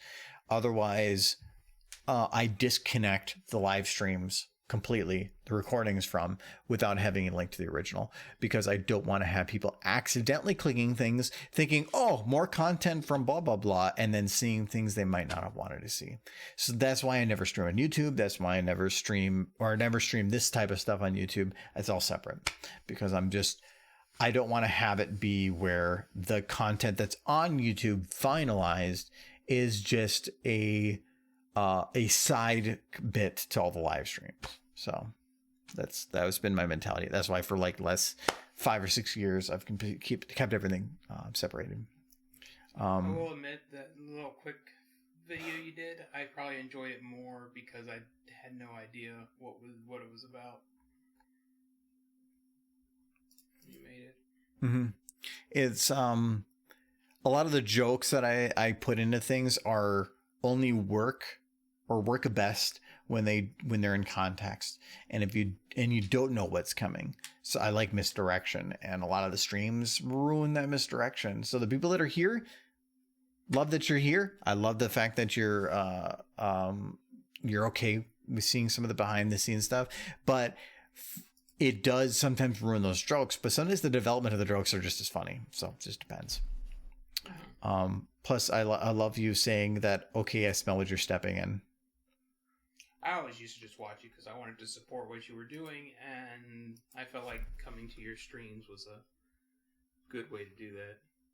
I already had... Look, I pay you rent. The calendar doesn't have a room. Yes. The chair and support the animation. The chair is a different cost. It's not even got a cushion. You're using the chair that I use for work. Yeah. It's a bad chair. No, now you're Yeah, then we'll switch chairs. no. This is a nice chair. You wouldn't see. No, this is a nifty chair. This is a secret lab chair. It's secret. Not sponsored. No. Michael You has. just have to advertise it at the What? end of Advertise your chair, Michael. I have this fancy, state-of-the-art Victorian era chair made Victorian era. of state-of-the-art Victorian era. State of the art. Yeah, it's most. How is state of the art Victorian? How do those words go that's together? how amazing this chair is. Ooh. It's like state-of-the-art and made 300 years ago by dwarves. By dwarves. Okay. By So name me one technology that this encompasses. This has woodenite. Woodenite. Yes, What does woodenite. woodenite mean? Woodenite is a combination of wood and science. In science. Yes. Wow. Is that like? Science developed by Queen Victoria herself in her secret lab. Ooh. Her secret lab, not like your chair. Real Not the queen, secret lab. No, real Queen secret labs. The Queen secret lab. Yeah. where she developed Wow. woodenite. Wow. And now it is here. What special features does this chair contain? This chair sitting in it, it relieves constipation. Wow. Like, I'll never be constipated thanks to this chair. Ever. No matter how much cheese I eat. Really? It's true. Okay, that's good because I have to sit in that chair. It's So the last thing I need is like maybe poop on it. You won't have no poop. No poop. That's good. One of the reasons, but I mean, the reason you won't be constipated is because it gives you rampant diarrhea. Like, just constant shits. I mean, it's a good thing you can't smell through the internet because it's bad. So, you know. Okay. I would ask more, but I think I don't want to know more. Oh, right. Oh no. No, we've been I've had whiskey Coke. So this has been I accidentally bought Cherry Coke Zero instead of Coke Zero because I'm doing a no sugar thing. So it's Cherry Coke Zero, and I picked up Canadian Club. So it was a Canadian whiskey. I am a big fan of Canadian Club. Jack Daniels and Dr. Pepper is what I've been drinking. I've heard these things are a complete ripoff, to be honest. Oh, if you're talking about the Secret Lab chair, I didn't like it at first. But it's mainly because I was used to a chair that was a little more fluff. It's a lot stiffer than I was used to. I do like that. But, cloth. Mine's more of a pleather. Yeah, but now that I've gotten used to it, I really do like it. It is, it costs more, but normally if you pay more for something, I expect a better build quality. And this actually is. Like the back that's with it, I would definitely say that if you're like probably like under 5.5 foot, probably not the chair for you. But I'm like 6 foot. And I feel like it actually does encompass like my back. If I actually want to lean it back all the way, it's about as far back as I'd really want it to go. I think that for the price, it is a little pricier, but for the quality, I could probably get similar quality of seating from other places, but the build quality is actually really, really nice. The stitching is good. Yeah, it is. It just feels good in terms of like everything about it. So, and like the neck pillow, I thought I wouldn't like that at first, but actually like if I'm like leaning back and I'm playing a controller game, it's nice. I had a neck pillow on mine too. I got rid of it. I didn't like it at all. Whiskey tea. Yeah, I'm not sure on that. I'm a big. I like whiskey Cokes, but I've especially learned that I'm a big Canadian whiskey fan, and so that's. I actually just picked up some Canadian Club today, and then I picked up some Crown Royal Apple, but I want to get rid of my cherry before I jump into that. Canada makes good whiskey. Yeah, Canadian whiskey's to me is really. I'm in Minnesota, so it's probably just a proximity thing. No, I mean I'm from Kentucky and I don't like bourbon, so. We should have these Santa streams to help me. They make me realize that I have some weird but lovely friends that I need to reach out to more.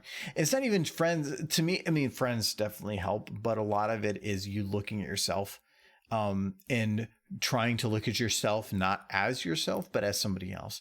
And that is,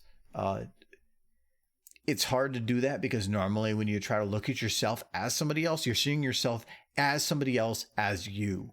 And it's to actually disconnect yourself and look at yourself from the outside as, I think what it's actually has helped me a lot is this. Like being able to see myself in recordings on streams from years ago and actually being able to see the disconnect. I still don't watch myself on these. I will never watch these. I can see myself right now and I'm not bothered by it, but if I go back and listen, it will drive me insane. Hello. I'm pretty. Mm-hmm. Hey. Look at that hair. It's on fire. It's blue. I am. Whoa, wow. You're slightly blue. Hello, I'm a lot closer. All right, we're going to move that back. He's got a really nice arm on his monitor. It's very fancy. Cyberpower, actually. I really like their quality of their stuff. With racing chairs, they're just kind of paying for details with the little bits in the side stuff, the extra stuff. No, I can understand, like, racing chairs. They're probably meant to feel like a bucket chair on a racing chair. And this is kind of what this feels like, I guess. But I just wanted something that had better support. That was my main thing. Because my previous chair didn't have good back support and I was having back issues. So a lot of what this was for the back support portion. So a little stiffer, better everything. And yeah, it did cost a bit more, but I do enjoy it. It is definitely a good chair. Am I going to say it's the best chair out there? I don't know. I haven't had the best chair out there, but I do it. I have actually. I do think it's a nice chair. And I didn't get it just because like I saw another Twitch streamer using it, which I have seen other ones using it. But mainly what it was I looked at a ton of reviews and I looked around at a lot of places and tried to find ones that I thought matched what I was looking for. It just happened to be that they ended up matching with that. I'm not one to go and just grab something because somebody else was using it. I think moving to one of the big things when I moved up to the state from Kentucky was the chair I have now. It's the first chair that I didn't fish out of a garbage by the road.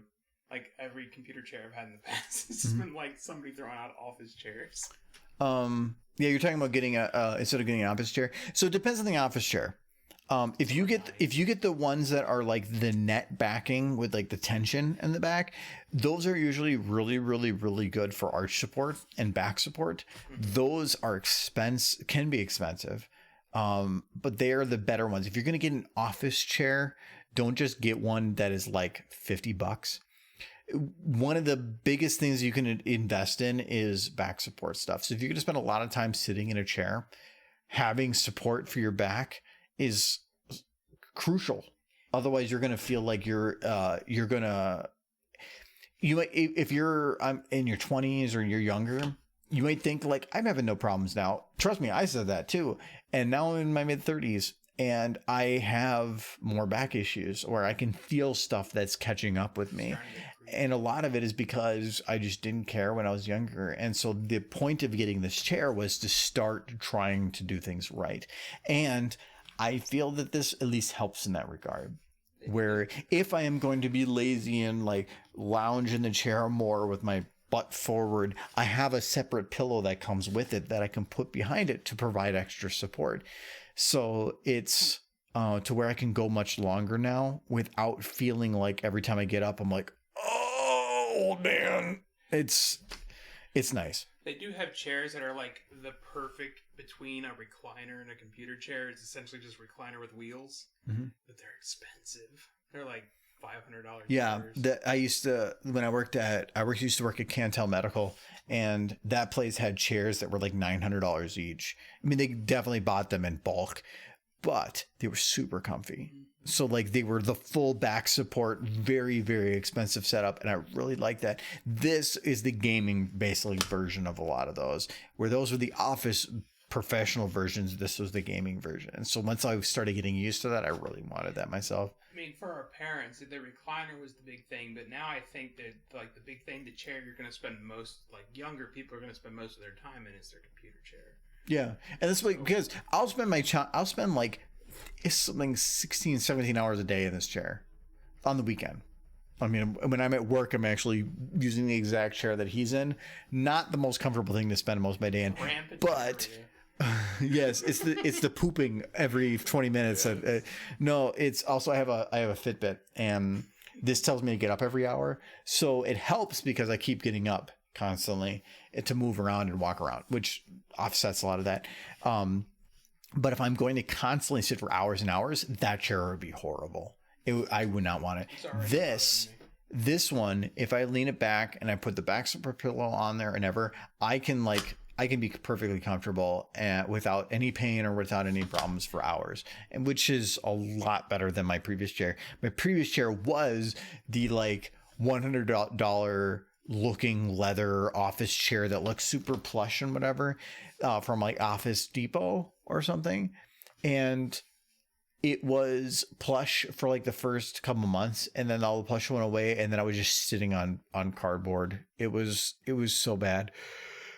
I think my sister has that chair now because she just wanted a cheap one. The most depressing days, I pulled this one really nice chair out of the trash one time, and I used it for years. And you could lean back in it, and the back would spread out. Oh yeah, I remember that. And become like even with the bottom, and I would fall asleep in that thing all the time. Because you were laying in it all the time. It had big proper armrests, like not like the tiny ones, but like big proper recliner armrests. But you couldn't sit up with it. No, this was before that one. Yeah, because I remember your previous chair where all it was like you were constantly like I'm gaming. Well, this one is actually nice. This was the one before that. And this is actually kind of nice right now. Yeah, that one actually leans back pretty well. I'm not even back all the way. See, that's what... No, actually, that's as far as back. So that's what my good chair used to do. There, now I'm back as well. That's what my good chair used to do. I'm jealous. Hi. I'm jealous. He's got like a bed chair. He's just... If the armrests were a little better... Because you can't really keep your arms up there without trying. Oh my god. I gotta get up. But, like, it's not bad. Well, the problem is I have a wall right there, so I keep hitting it. Yes. There we go. Hello, chair. Whoa. Yeah, yours can lean back further than mine. I'm jealous. That's where I want to be right there. It's like one click back. Okay. Can't invest in a good chair. The other thing I like about that one is the fact that it's cloth. I'm glad you found your channel, YouTube, and Twitch. Thank you. All our bullshit that we've been doing for the last couple hours. No, thank you very much, actually. I've had, like, the last couple of years, all I've been doing for YouTube is just kind of like longer video stuff, and I've been trying to change it in the last couple of months of focusing on putting more stuff out that's of different type of quality and focusing more on Twitch quality and seeing how that works. And anything that's different than what I was doing before has, from the general populace, been a negative thing. But I'm hoping that that is only because it is if you have 1 million people that are looking for one thing and you change it in any way, you're probably gonna have a lot that disappear, but you hopefully will join into a different audience. And so I'm seeing how it goes. I'm just making things that I want to make. I don't care if it's other people want to see. So I laughed at the 5-hour edit. Oh, well, and I want to do that again. So that's actually what we did in live stream last Friday, and I want to do that again. That was there to go story time.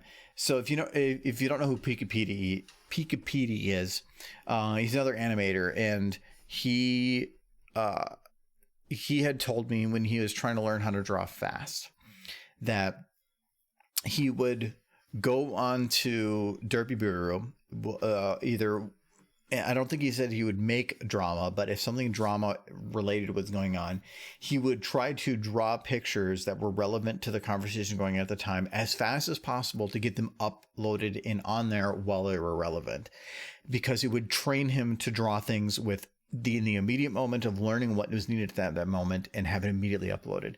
And so I started trying to do that with animating too. Of like, well, can I do that with animating? Can I just draw things and make things as quick as possible? And I can. And it actually is something, it definitely doesn't take as long as like drawing on paper where it's a couple minutes. It takes longer, but you learn a lot. And so I started doing that with 30-minute challenges years ago. And so a lot of what that like last Friday was the same thing of, I don't know what I'm going to be doing here. You tell me, and I'll try to figure out in that moment what to do to go forward. And it might be lower quality, it might be crappier, and it might be very quick and rough.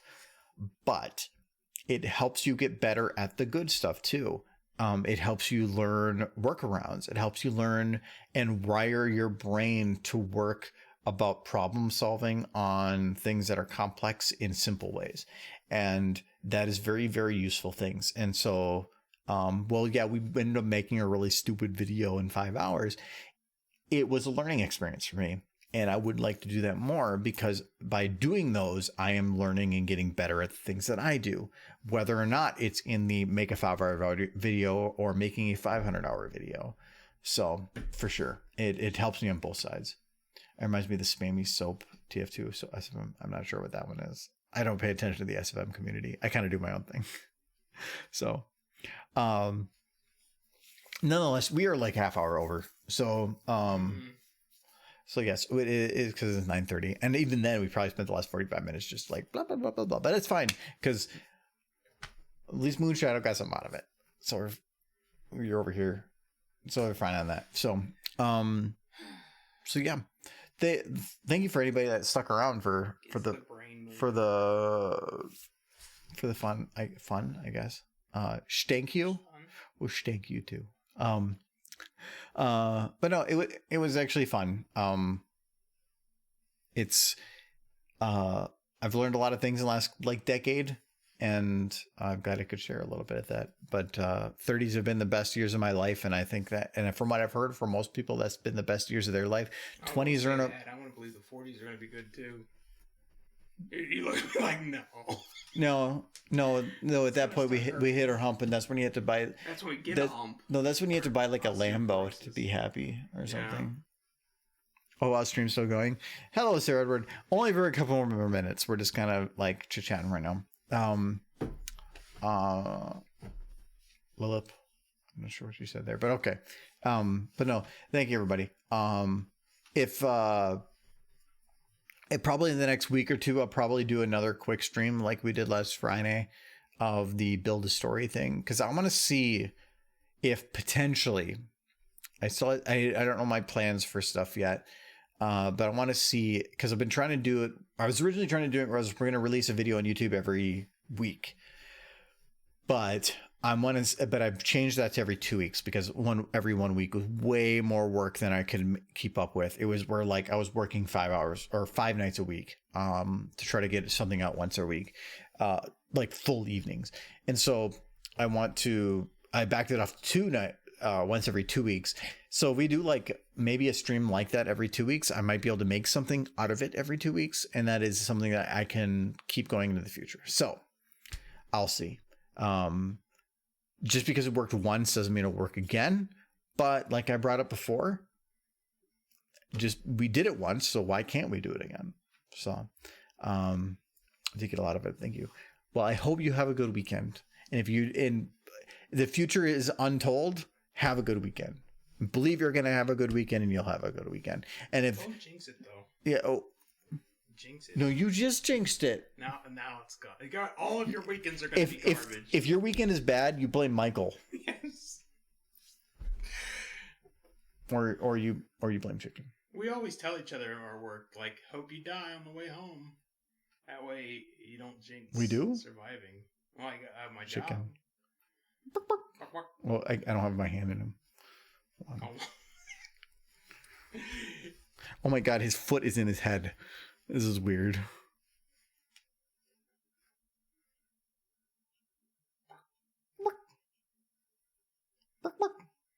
Have a good weekend. That chicken has a hand. Or in his don't. butt. Life is a lie. You're gonna die. It's true. Chicken of wisdom. Cook me at 165. It's gonna take a while. I'm delicious. Well, it's gotta be really weird at like 1080. The focus. Come on, yeah, it'll come back. There it goes. Forever. I had it set on the fast refocus, but then it was like jumping all over the place. So I'm like, I'm gonna set it at medium. But if have a bad weekend, you'll blame chicken. It's fine. They're the same person. Chicken If I can look over here saying and then come back to a chicken. Good. Chicken channel from now on. There's no Argo. It's all chicken. If my weekend is bad, no more derpy for Mike. What? No. Do you stop this? No. Okay, so I'm gonna be streaming again on Tuesday. Sir Edward, you come back and you let us know if you had a bad weekend. No more derpy for Mike. He has to agree to this.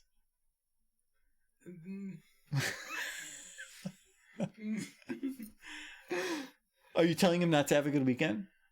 No, I want him to have a good weekend, but I'm not risking derpy for it. He doesn't care about I don't you. see, like, if he does have a good weekend, no more whatever it is you enjoy. Replace it. I'll be delivering packages.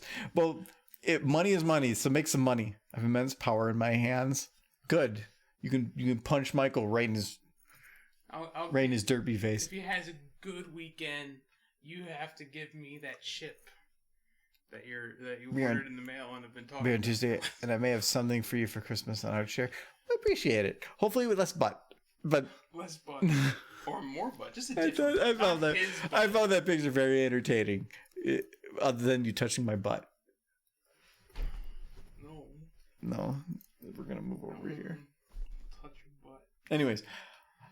Also, just wondering, because I'm new to the streams, what's the schedule for them usually? We run every Tuesday and Friday at 6 p.m. Central Time. So right now it's 9:40 my time, so it's whatever 3 hours and 40 minutes is before today, or before right now is when we usually start. I've been considering adding more streams in. I just haven't figured out how I potentially want to do those, but I'm kind of starting to get on the mentality of just not caring and just running streams whenever outside of those two standard scheduled ones of just kind of impromptu potentially.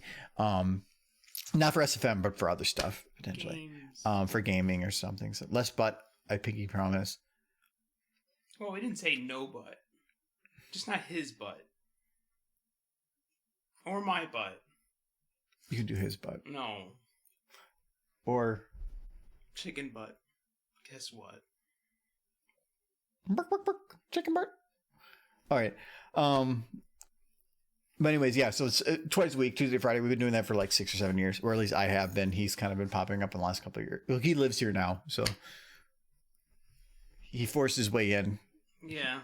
He has a key. Water's rights. So, okay, well, I'll show you sure popping on Tuesdays from now. Actually have a key. Awesome. I'll see you then, maybe. Otherwise, have a good weekend. Have a blah, blah, blah, blah. Where is, we'll switch to Kitty. Fine, I'll put a chicken butt somewhere. You can. That's fine. As long as it doesn't look like a person butt. Make sure I'm not grabbing the chicken's butt. I prefer not to grab chicken butt either. I mean, he stuck his hand up that chicken's butt, so maybe he should be the one touching the butt. Bye, Tornado. Just have a good night and good weekend, everybody. All right, have a kitty. For those that aren't here, this is the normal ending. Kitty, I don't know why. I don't even know why I do this. But and you get the Michael song. That is now tradition. It's Michael. I can't hear it, so it's just really weird for everybody else. Right. Make a chicken butt emoticon. I can't because the amount of emoticons that you have for Twitch subscribers is based on how many subscribers you have, and so I've already used all the ones that I currently have. Yes, we need more subs for more chicken butt. But I can't remember what our next milestone is. I think it was 35, but still a little bit for that. So anyway, see you guys next Tuesday. Thanks for coming. I appreciate it. I love you guys all. I love all you guys. I have no idea what English is hard. I'll tell you guys later. Bye bye.